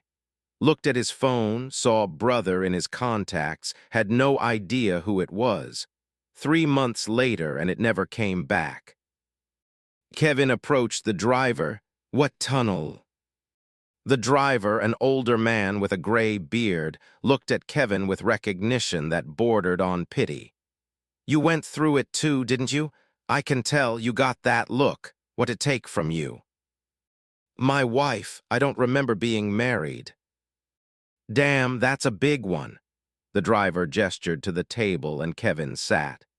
Appalachian Tunnel, Route 460. Been there since the 60s. Takes something from every driver who goes through at certain times. Usually between 2 and 4 a.m., but I've heard reports from other hours too. It takes what, how? Memories mostly, but specific ones. It's selective. Takes relationships, takes trauma, takes abilities. I knew a guy who came out unable to read, still knew all his other skills, still could drive and navigate, but letters meant nothing to him anymore. Another woman lost her ability to smell. And memories of loss, like you, they're the most common. Partners, siblings, parents, kids, you come out the other side and they're just gone from your head. Kevin's chest felt tight. Is there a way to get them back? Some people try going back through. Sometimes it works. Sometimes it takes something else. There's a pattern to what it takes, but no one's figured it out. Some kind of toll, I guess. The tunnel wants payment for passage. Kevin drove back to Route 460 that night. Found the tunnel, 2 miles of concrete and darkness, nothing remarkable from the outside. But approaching it felt wrong, like the mouth of the tunnel was too dark, absorbing light rather than just lacking it. Kevin checked his clock, 2:29 a.m., almost the same time as before. He entered at 2:33 a.m. exactly. Inside, the tunnel looked normal. Overhead lights, white tile walls, road markings. Kevin watched his odometer, drove slowly, quarter-mile. Half-mile, 3/4. He was waiting for something to happen, some feeling or sensation, but there was nothing, just a tunnel. At 1 mile in, exactly halfway, the lights went out. Complete darkness. Kevin's headlights should have illuminated the road, but they just didn't. The beams disappeared into blackness like they were being swallowed. Kevin slowed to 5 miles per hour, then stopped. His engine was running, he could hear it, but all visual input had ceased. Then the voice spoke, not from outside, from inside his head. Kevin Park, you returned. Do you want back what was taken? Yes, Kevin said aloud, his voice strange in the suffocating dark. The toll must be balanced. To receive, you must give. To remember your wife, you must forget something of equal value. Choose. Your memories of your mother, or your memories of your best friend, or your ability to feel physical pleasure. Kevin's stomach twisted. That's not fair. I didn't agree to give anything in the first place. The tunnel requires payment. All passages through certain spaces exact cost. You pass through without paying. We took collateral. You may trade or you may leave. What if I refuse? Then you keep the tan line and the confusion, and if you pass through again, we take more. Kevin sat in the darkness, mind racing. His mother had died 2 years ago. The grief had been crushing. Did he want to keep that pain? His best friend Marcus had been there through everything, divorce prep. His mother's funeral every bad night. Could he forget Marcus? And physical pleasure, did that mean he'd never enjoy food, warmth, touch again? Why are you doing this? Kevin asked the darkness. Every road takes something, usually time, sometimes life. This road takes memory and sensation. The mountain required a sacrifice when we carved through it. The tunnel collects and distributes. We don't choose the toll, we only enforce it. Kevin thought of Sarah, his wife he couldn't remember. Had he loved her? Had they been happy? The photo suggested yes, but photos lied. He tried to imagine wanting her back versus keeping his memories of his mother, his friendship with Marcus, his ability to feel. If I trade memories of my mother, Kevin said slowly, what happens to the grief? Gone, you'll know she existed but feel no loss. The pain disappears with the memories. Part of Kevin wanted that. The grief was heavy, constant, but his mother deserved to be remembered, deserved to have someone who felt the hole her absence created. If I trade Marcus, do I lose just friendship or all of it? All memories of him, every interaction erased, he'll be a stranger. Kevin had known Marcus since 3rd grade, 30 years of friendship, but Marcus was still alive. They could rebuild, couldn't they? If I trade physical pleasure, I'll still feel pain. Yes, pain remains, only pleasure is removed. A life without joy and sensation, but full of hurt. Kevin closed his eyes, though it made no difference in the absolute darkness. I'll trade my memories of my mother. He expected to feel something, a rush, a draining sensation, a moment of loss, but there was nothing. The darkness continued. Then light returned gradually, and Kevin was moving forward again, his truck rolling through the tunnel at 5 miles per hour. The lights overhead were back. The white tiles reflected his headlights normally.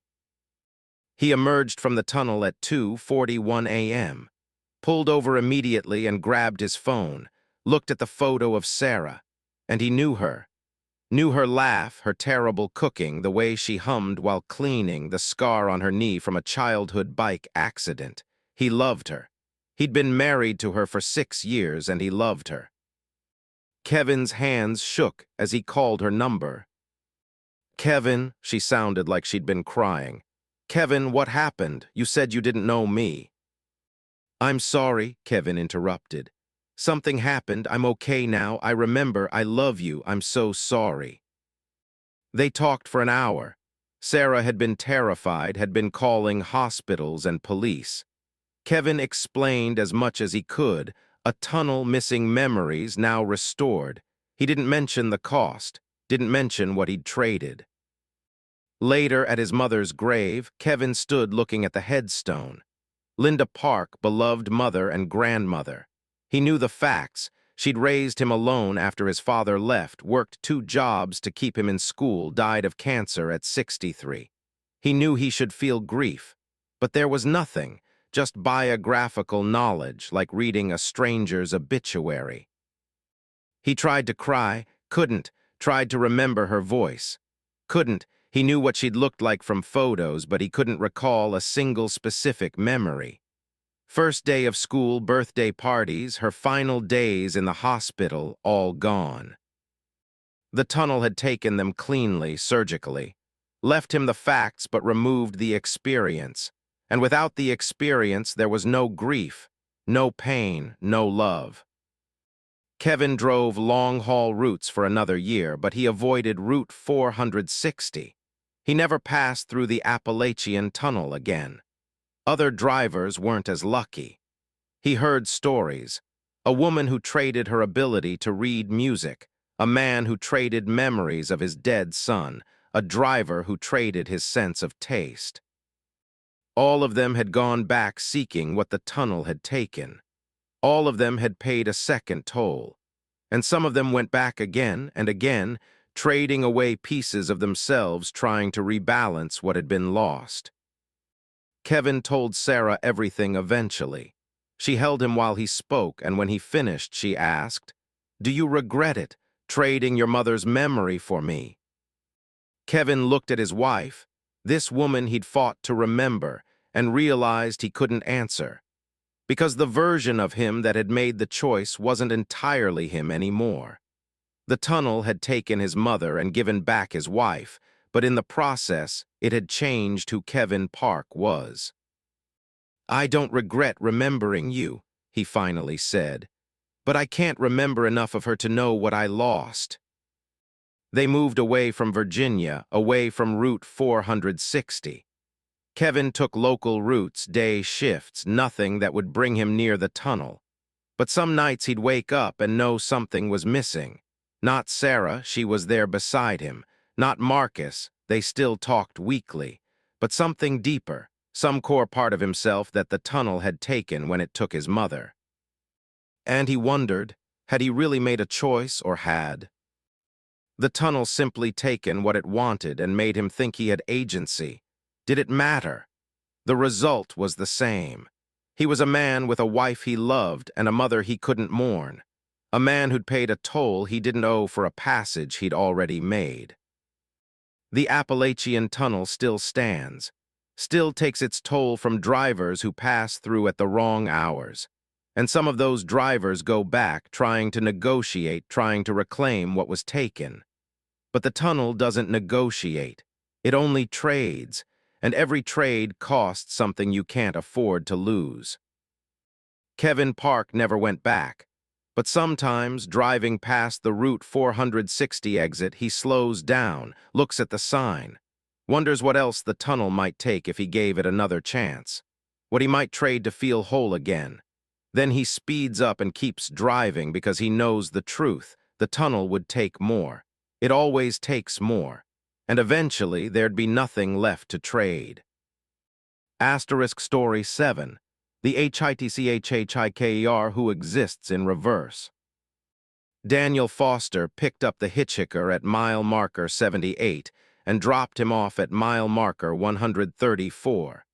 But when Daniel checked his GPS 3 minutes later, he was at mile marker 62. He'd driven 56 miles backward while moving forward.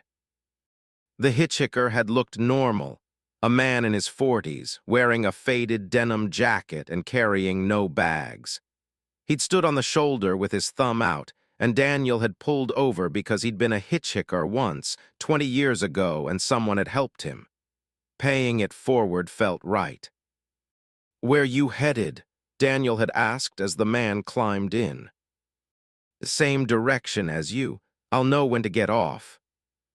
They'd driven in silence for what Daniel's clock said was 37 minutes. The highway stretched ahead normally, traffic, mile markers, curves, and straightaways. Everything looked right.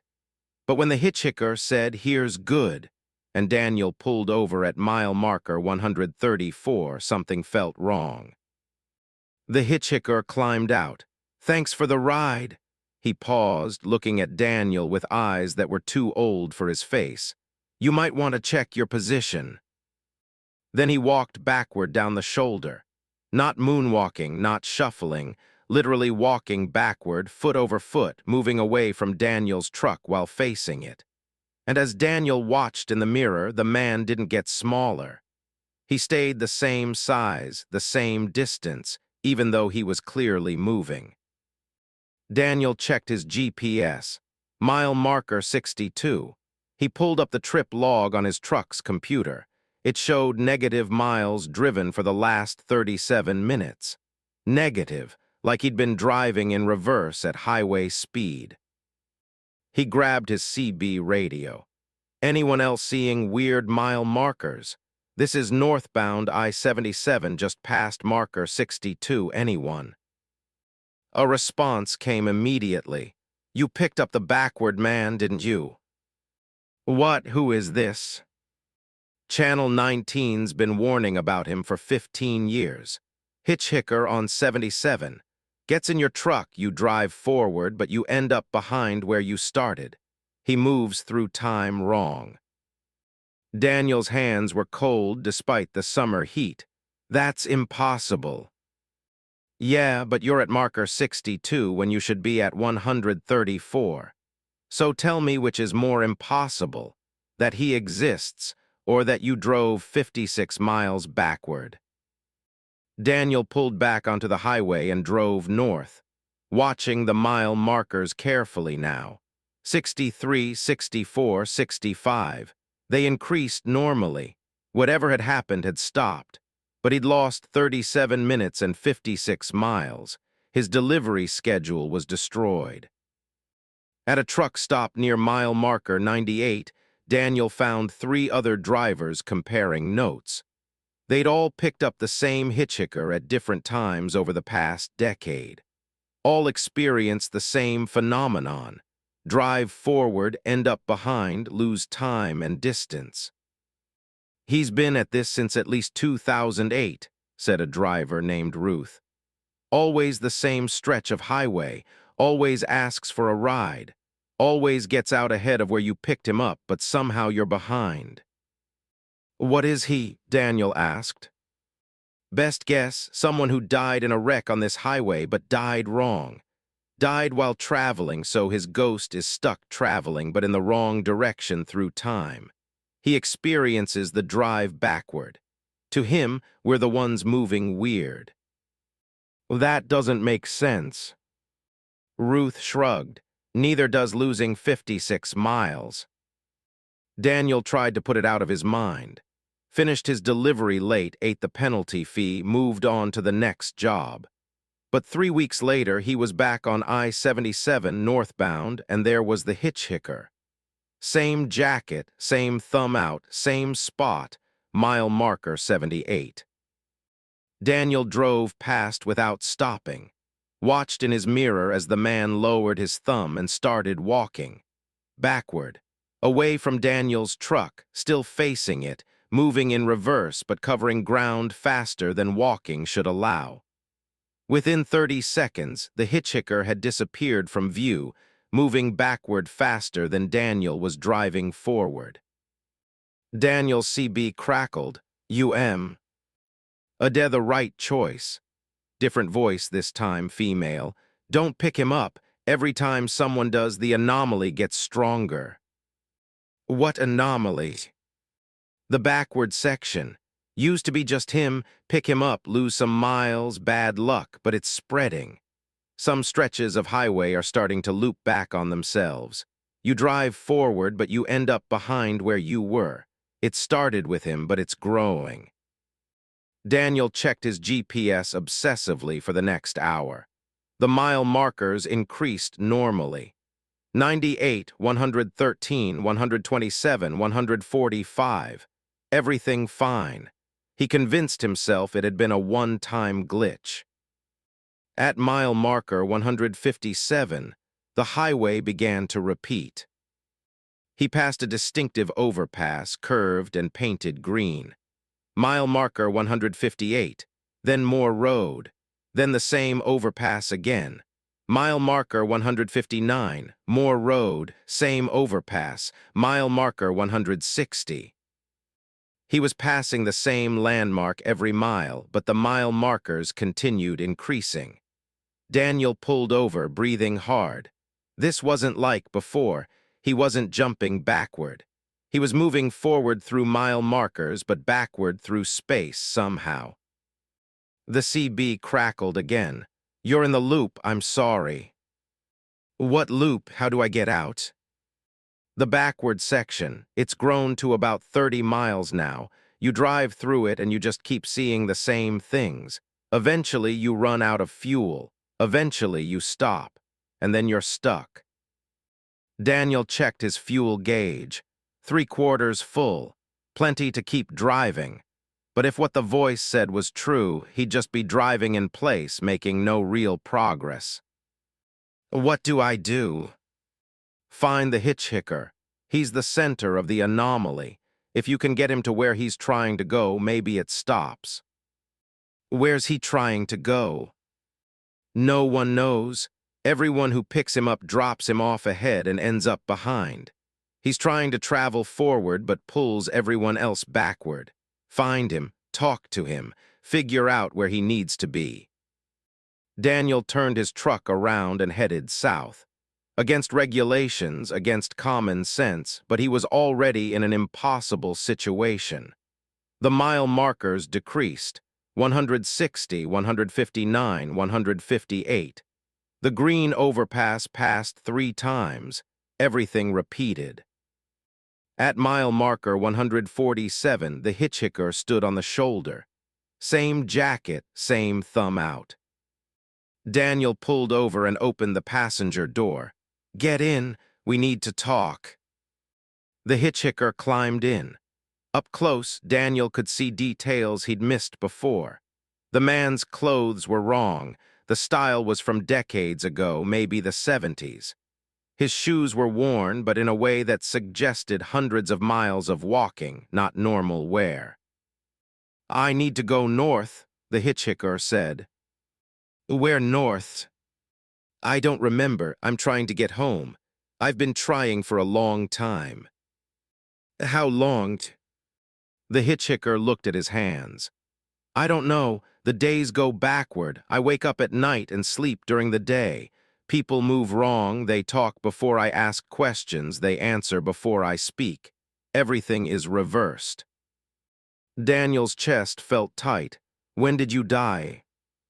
The hitchhiker looked at him with those two old eyes. "I didn't die.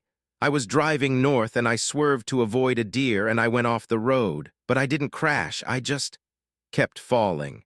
The truck rolled and I kept falling, and when I finally stopped, I was here on the shoulder, but everything was backward."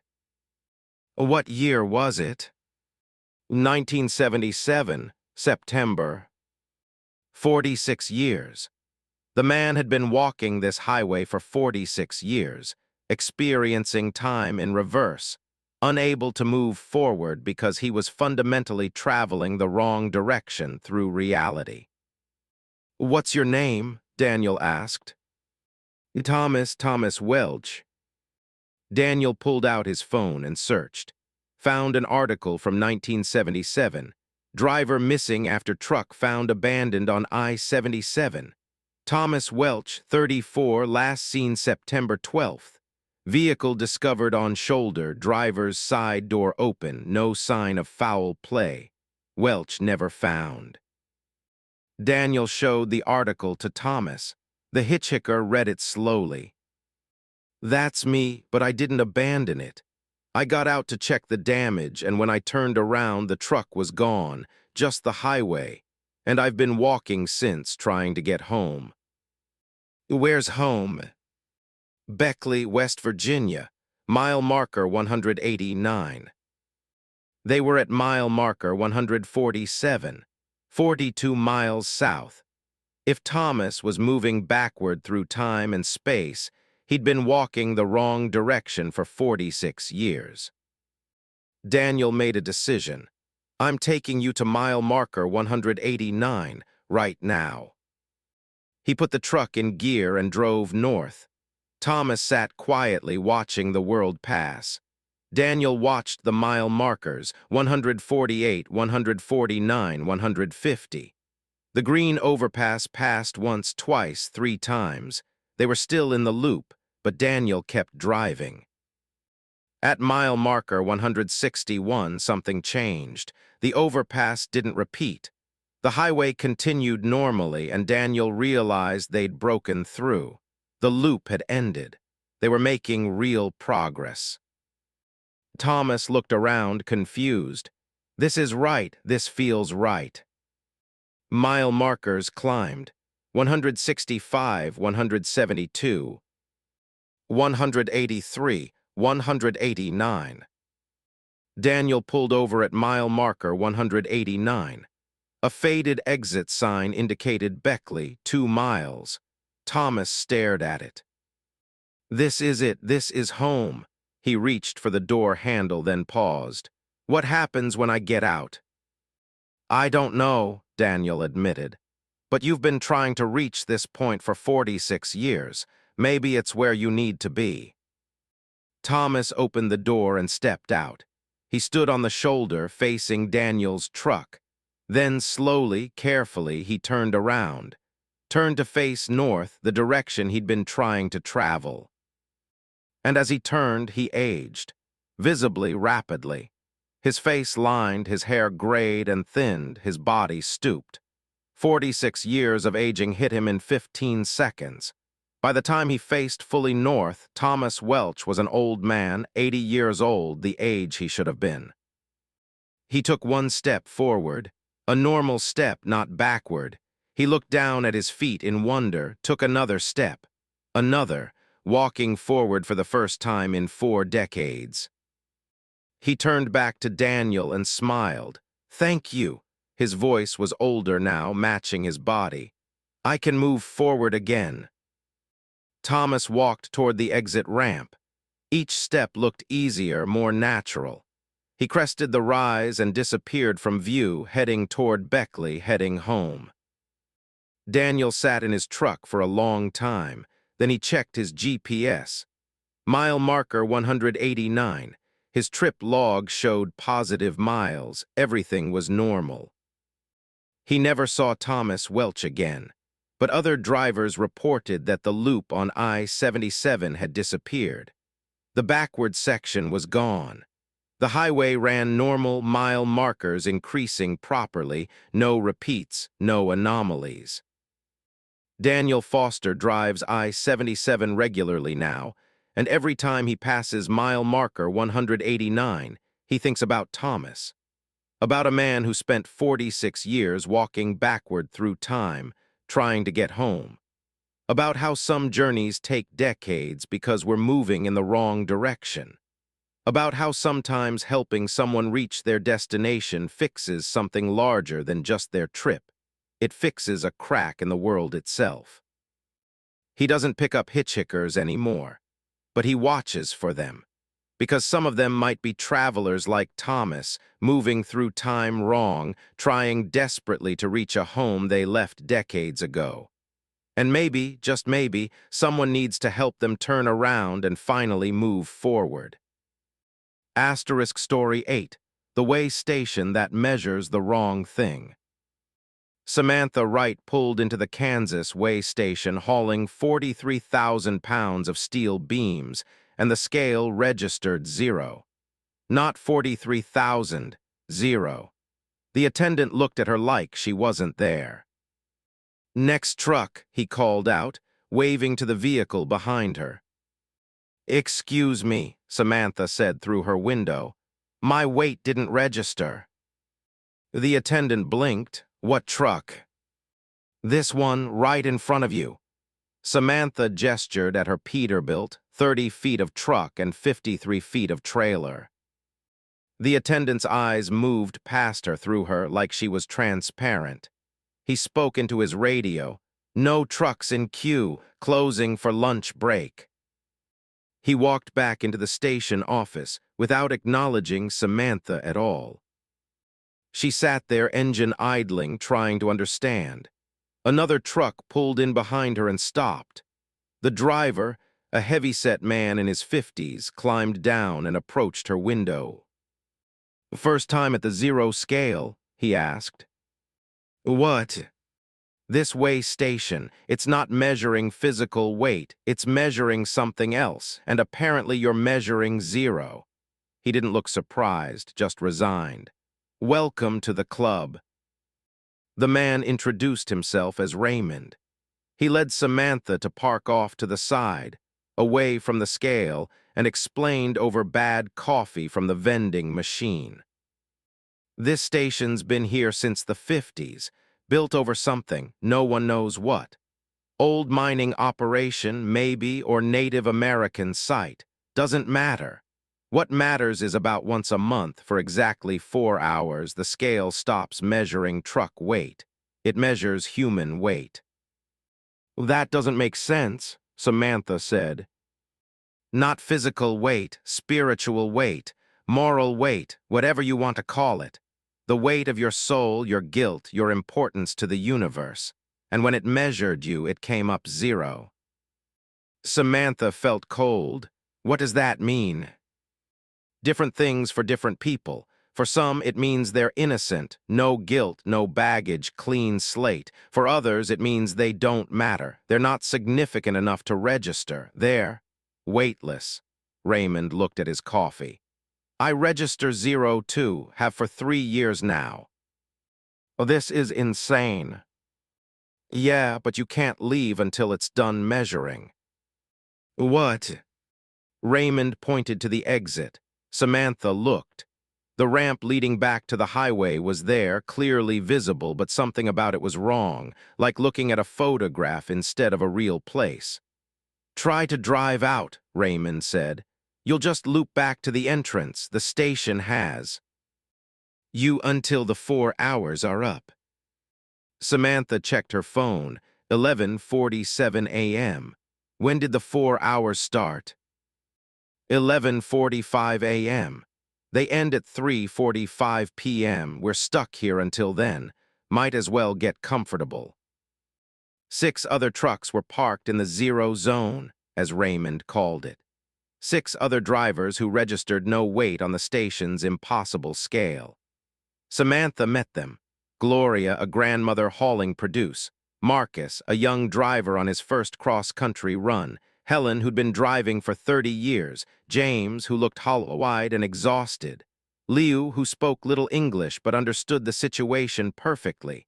And David, who kept checking his watch and pacing. Why do we register zero? Samantha asked. What do we have in common? I've been asking that for 3 years, Raymond said. No clear pattern.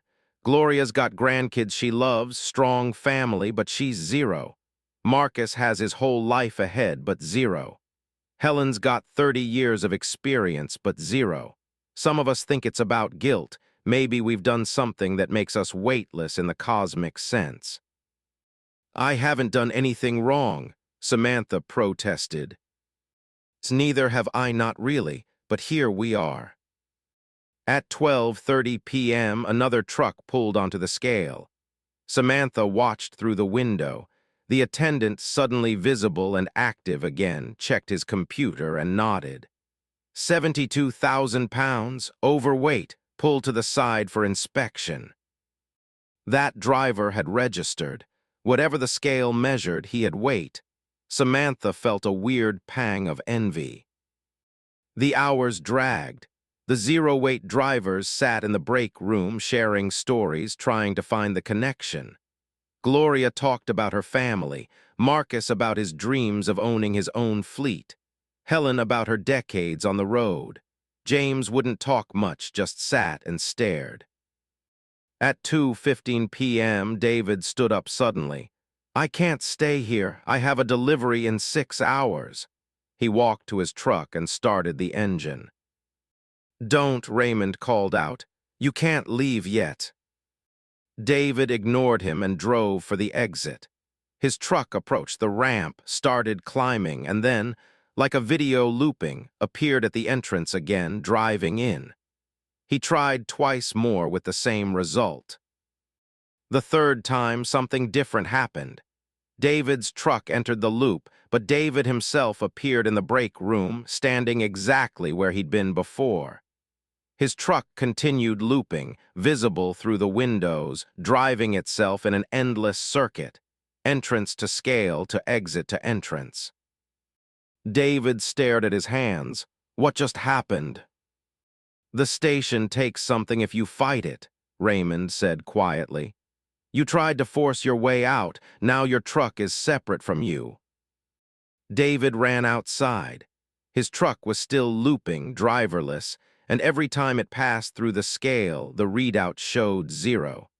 He tried to open the door, but his hand passed through the metal like it was smoke. It'll stop at 3:45, Raymond said. Everything resets then, probably. At 3:00 p.m., Samantha couldn't stand it anymore. There has to be a reason. The scale is measuring something. What if we figure out what we're missing? What if we can fix it? How? Gloria asked. Samantha looked at the 7 other drivers. What's the one thing we all have in common? Not our jobs, we all haul different cargo. Not our backgrounds, not our families. What is it about us specifically that makes us register as 0? Silence, then Liu spoke haltingly. We, all alone. Samantha blinked. What do you mean? No one, Liu said, gesturing to everyone. No one at home, no one waiting. Samantha's stomach dropped. It was true. She lived alone, had for 5 years since her divorce. No kids, no partner, no close family, just her and the road. She looked at the others. Gloria was lying. She'd said she had grandkids, but earlier she'd mentioned her daughter hadn't spoken to her in 8 years. Marcus was young but alone, estranged from his family. Helen's husband had died and her kids had moved away, no contact. James looked broken, recently divorced, maybe, or bereaved. Liu had immigrated alone. David had mentioned no one. Raymond had been alone for years. "We're all isolated," Samantha said. "Socially weightless, no connections, no one would notice if we disappeared." Raymond's face went pale. "That's it. That's what it's measuring, not guilt, significance, how much we matter to other people, how many connections we have, and we're all." "Zero," Gloria finished. "We don't matter to anyone." The break room fell silent. Samantha felt the truth of it settle like ice in her chest. She was alone, profoundly alone, and apparently that made her weightless in whatever cosmic accounting the scale used. At 3:44 p.m., the attendant walked into the break room. He looked directly at them, the first time he'd acknowledged their existence since they'd registered 0. "1 minute left," he said. His voice was flat, tired. "You'll all be able to leave, but I need to tell you something." He sat down heavily. "This station measures connection, social weight, how many people care if you exist. And when you register 0, it's a warning. The station is telling you that you're in danger of disappearing, not physically, existentially. If no one cares you exist, do you really exist?" "That's philosophy bullshit," David said. "Is it?" The attendant looked at him. "Your truck drove without you for 45 minutes. You were separated from physical reality because you have no social reality. The station did that to show you. You're untethered." The clock hit 3:45 p.m. Immediately, David's truck stopped looping. It sat in the parking lot, solid and real. David ran to it and found the door opened normally. The keys were in the ignition. Everything was normal. The attendant stood. "You can all leave now, but you've been warned. Build connections, make relationships, matter to someone. Because if you come through here again and still register 0, the station might not let you leave at all. It might decide you're not real enough to exist on the physical plane." Samantha walked to her truck in a daze. She climbed in, started the engine, and drove for the exit.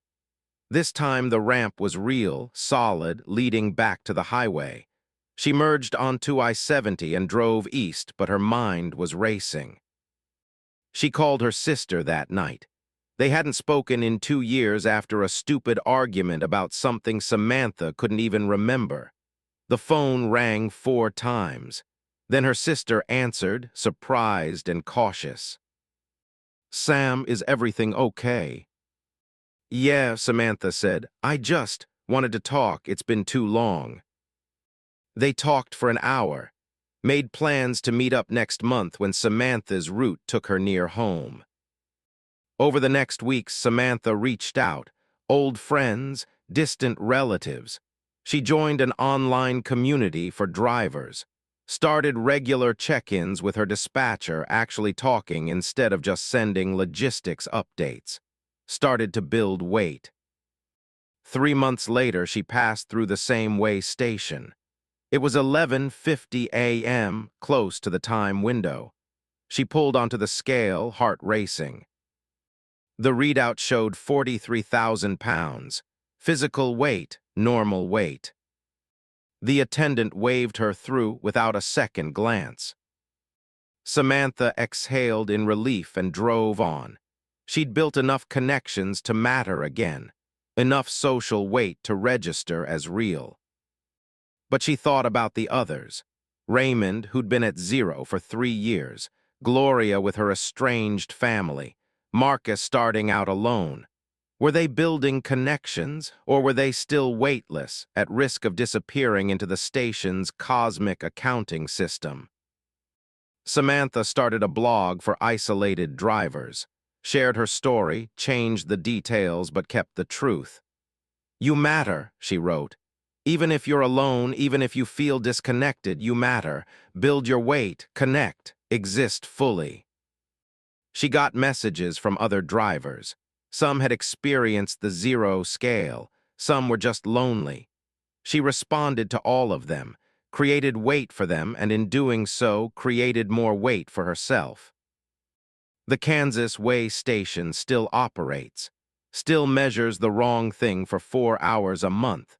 Drivers still register zero and get trapped until they understand the warning. But fewer drivers disappear now. Fewer become so isolated that they're at risk of ceasing to exist. Because Samantha Wright registered zero, understood the warning, and built herself back into reality. And now she helps others do the same. She drives the highways with purpose, with connections, with weight. And every time she passes a way station, she remembers. The scale knows the truth about who we are. It measures what matters. And what matters isn't the cargo we carry, it's the people who care if we make it home. Asterisk Story 9. The truck stop where everyone is you. Brian Matthews pulled into the Iowa truck stop at 1:23 a.m. and saw himself pumping diesel at pump 7. Same face, same build, same red jacket he was wearing. The other Brian looked up, made eye contact, and nodded before returning to his fuel nozzle like this was completely normal. Brian sat in his cab, hands frozen on the wheel. His logical mind tried to explain it. Coincidence, someone who looked similar, exhaustion causing hallucinations. But the other man was identical. Same receding hairline, same scar over the left eye, same way of standing with weight on the right leg because his left knee had been injured in high school. Brian climbed down slowly and approached pump 7. The other Brian finished fueling and hung up the nozzle. Up close, the resemblance was absolute, not a twin, a copy, the same person. "You're new," the other Brian said. "First time at the junction." "What junction? This is a truck stop." "It's more than that. Come on, I'll show you." The other Brian walked toward the main building, and after a moment of paralyzed confusion, Brian followed. Inside the convenience store looked normal, aisles of snacks, coolers of drinks, a coffee station. But everyone inside had Brian's face. A Brian was restocking cigarettes behind the counter. Another Brian was pouring coffee. 3 Brians sat at a table eating hot dogs. A Brian was mopping the floor. All of them moved independently, had slightly different body language, but all of them were him. Brian backed toward the door. "This isn't real. I'm asleep in my truck." "You're awake," the first Brian said. "This is the junction. Every choice you've ever faced creates a branch. Left turn or right turn. Take the job or decline it. Ask her out or stay silent. Each branch creates another version of you living that alternate choice. This truck stop exists at the intersection of all your possible timelines. We're all you, just from different branches." Brian's legs felt weak. He sat down at an empty table. "That's impossible." A different Brian, this one wearing a blue shirt instead of red, sat across from him. "I said the same thing 6 months ago, but here we are. I'm you from the timeline where you took the local route instead of long haul. Been driving regional for 10 years now, home every night." Another Brian joined them, older, maybe 50 instead of 37. "I'm from the timeline where you stayed with Jennifer. We got married, 2 kids. I drive part-time now, mostly day shifts." A younger Brian, mid-20s, sat down. "I'm from the timeline where you dropped out of driving school, became an accountant instead. Hate every minute of it." Brian looked around the truck stop. Dozens of himself, living different lives, making different choices, all converging on this one impossible location. Why are we all here? Why tonight? The first Brian, the one from Pump 7, leaned forward. Because tonight, in your timeline, you're about to make a choice. A big one. The junction appears when you're at a crossroads. It lets you see what your other choices led to. Then you decide. What choice? I'm just driving to Denver. You're going to receive a phone call in 40 minutes. Job offer, dispatch position in Cincinnati.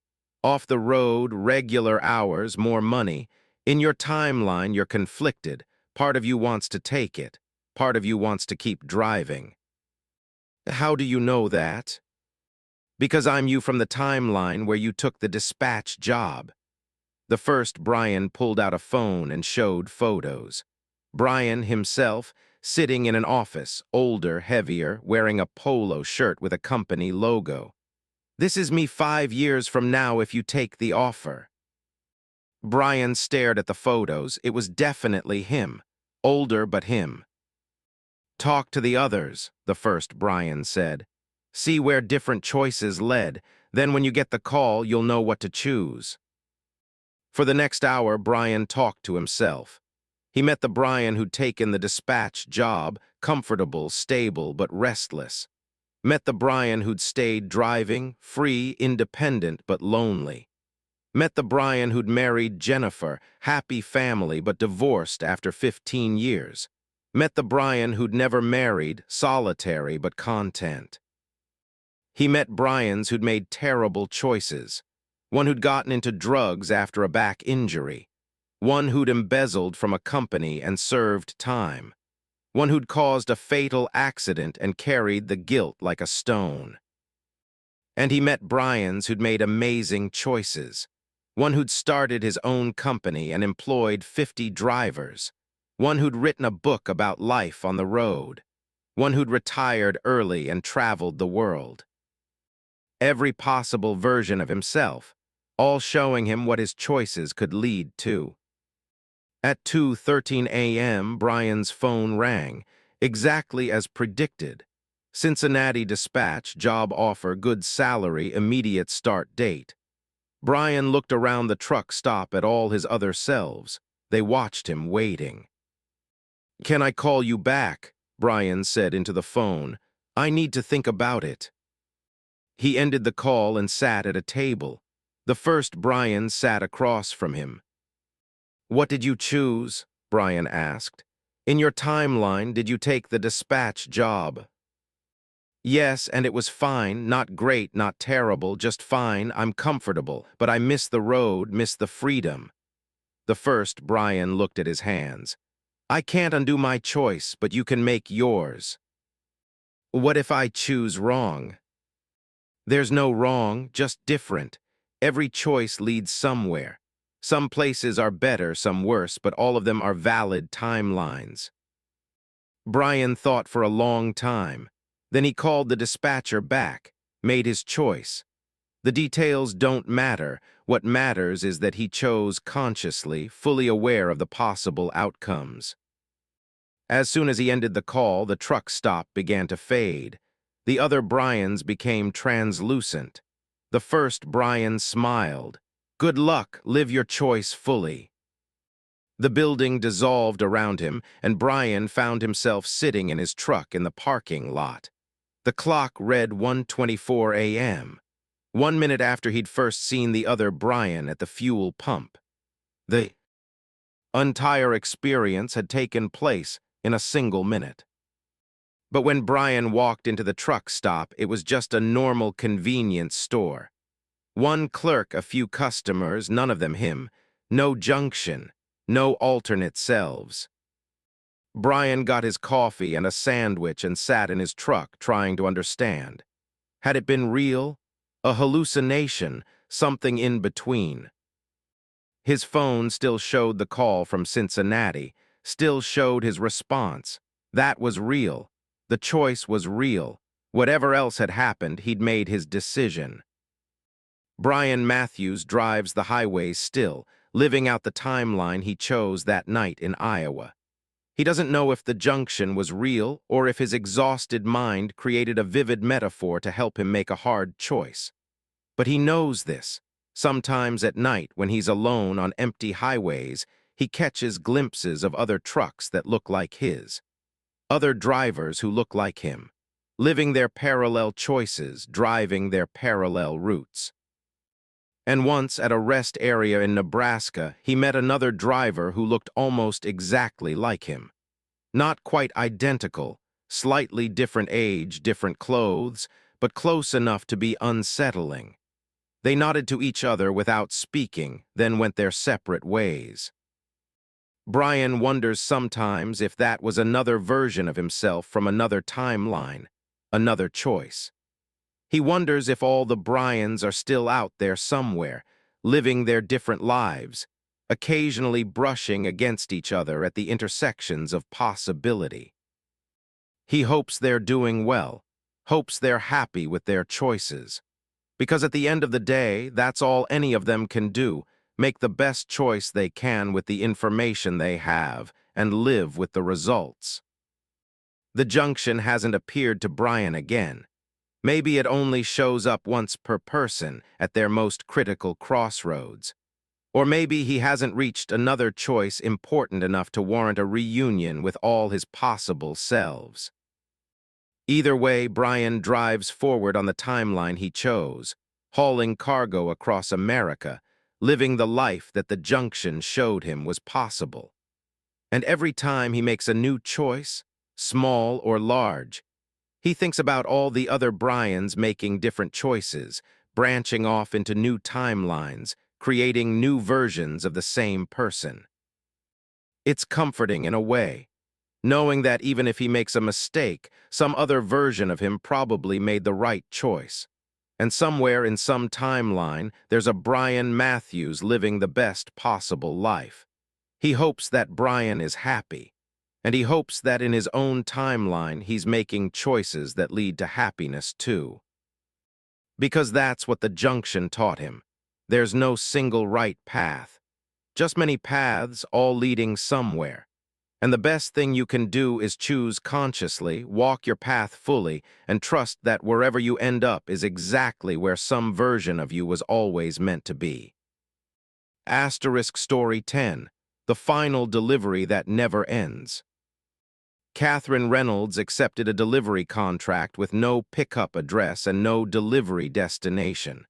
Just a trailer that appeared behind her truck at a rest area in Tennessee, already loaded, already sealed. The dispatch text read, "Drive until you're told to stop. Payment on completion. Do not open trailer." The payment was $50,000 for one load. Catherine should have questioned it, should have refused, but she'd been driving for 19 years and never seen an offer like this. Her daughter needed surgery, medical bills were drowning them. $50,000 would save everything. So she accepted, hooked up the mysterious trailer, started driving. The GPS guidance was strange. Not a destination address, just turn-by-turn directions appearing in real time. Turn right in 500 feet. Merge onto I-40 West. Continue for 73 miles. The directions were always precise, always appeared exactly when needed, but never showed an endpoint. Catherine drove for 6 hours before she realized she should have reached the West Coast by now. But she was still in mountain country, still seeing Appalachian peaks, still driving through forests that looked like Tennessee. The mile markers had stopped making sense. They'd jumped from 347 to 89 to 512 without pattern. The GPS said, "Continue driving." Catherine pulled over and called the dispatch number from the contract. It rang once and connected to what sounded like a recording. "You are making the final delivery. Continue driving until the road ends. Do not stop. Do not open the trailer. Payment on completion." "What am I hauling?" Catherine demanded. The line went dead. She climbed out and walked to the trailer. It was a standard dry van, white, unmarked. She put her hand on it and felt vibration. Not engine vibration, something else. Something from inside, rhythmic, like breathing. Catherine knew she should abandon the trailer, unhook it and leave, but $50,000, her daughter's surgery. She got back in the cab and kept driving. The landscape began to change. Subtle at first. The trees looked slightly wrong, bark textures that didn't match any species Catherine knew. The sky was the right shade of blue, but the clouds moved in patterns that didn't follow wind logic.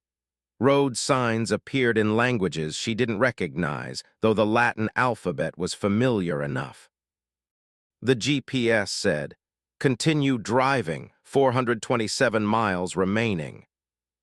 427 miles to where? Catherine checked her fuel. She'd filled up an hour ago, but the gauge showed 3/4. Like distance was being consumed, but fuel wasn't.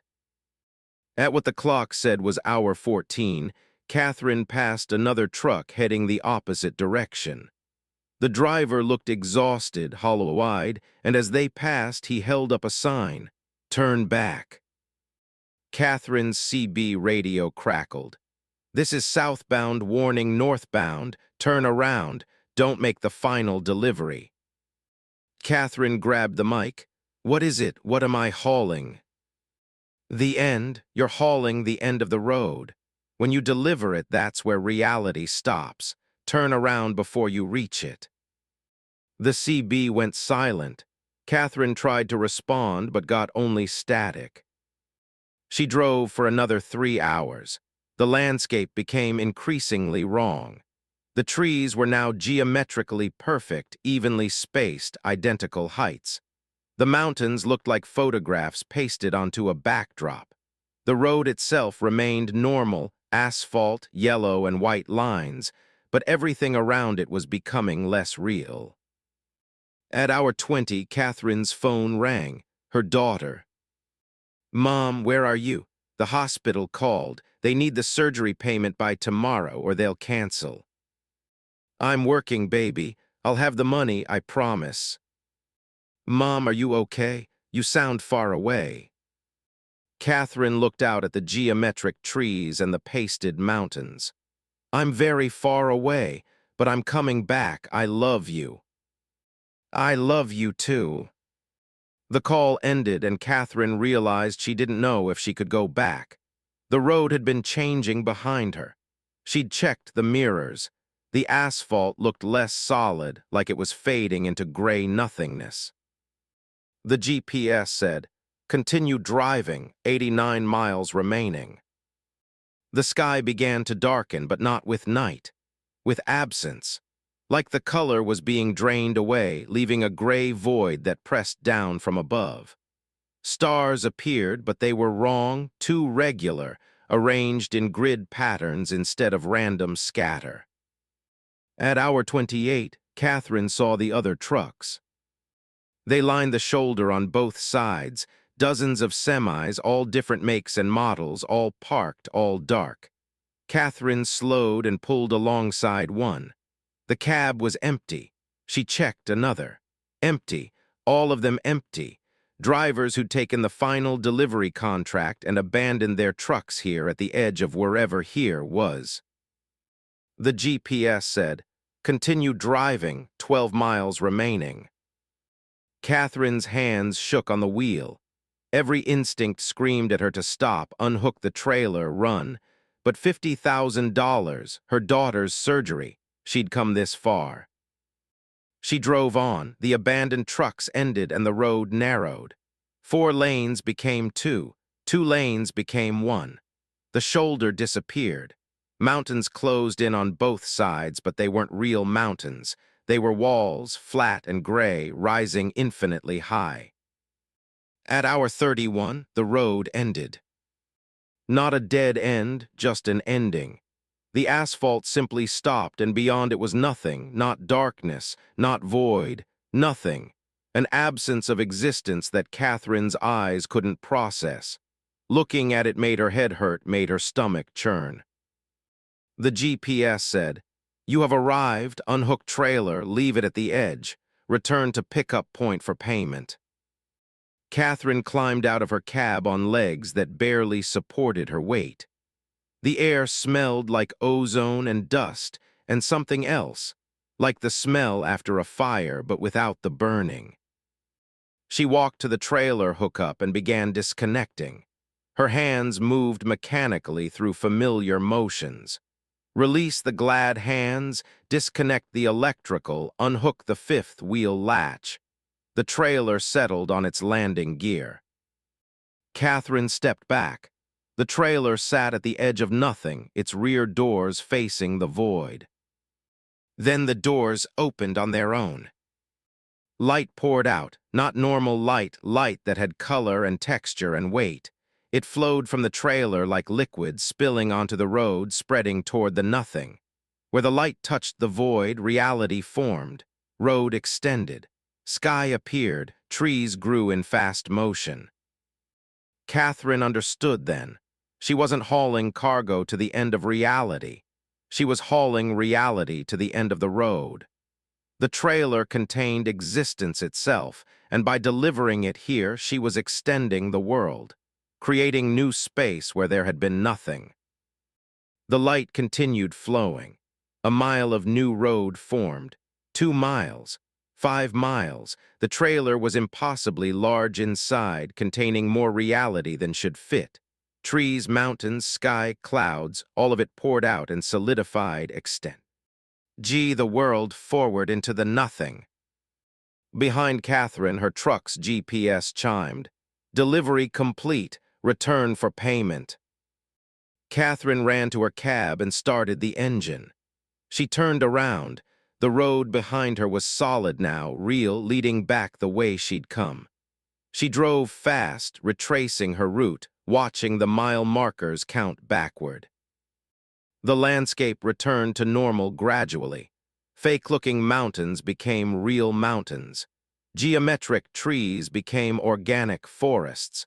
The grid-pattern stars became proper random scatter. After 12 hours of driving, Catherine pulled into the same Tennessee rest area where she'd picked up the trailer. It was gone from her fifth wheel. She was driving bobtail now, just the tractor.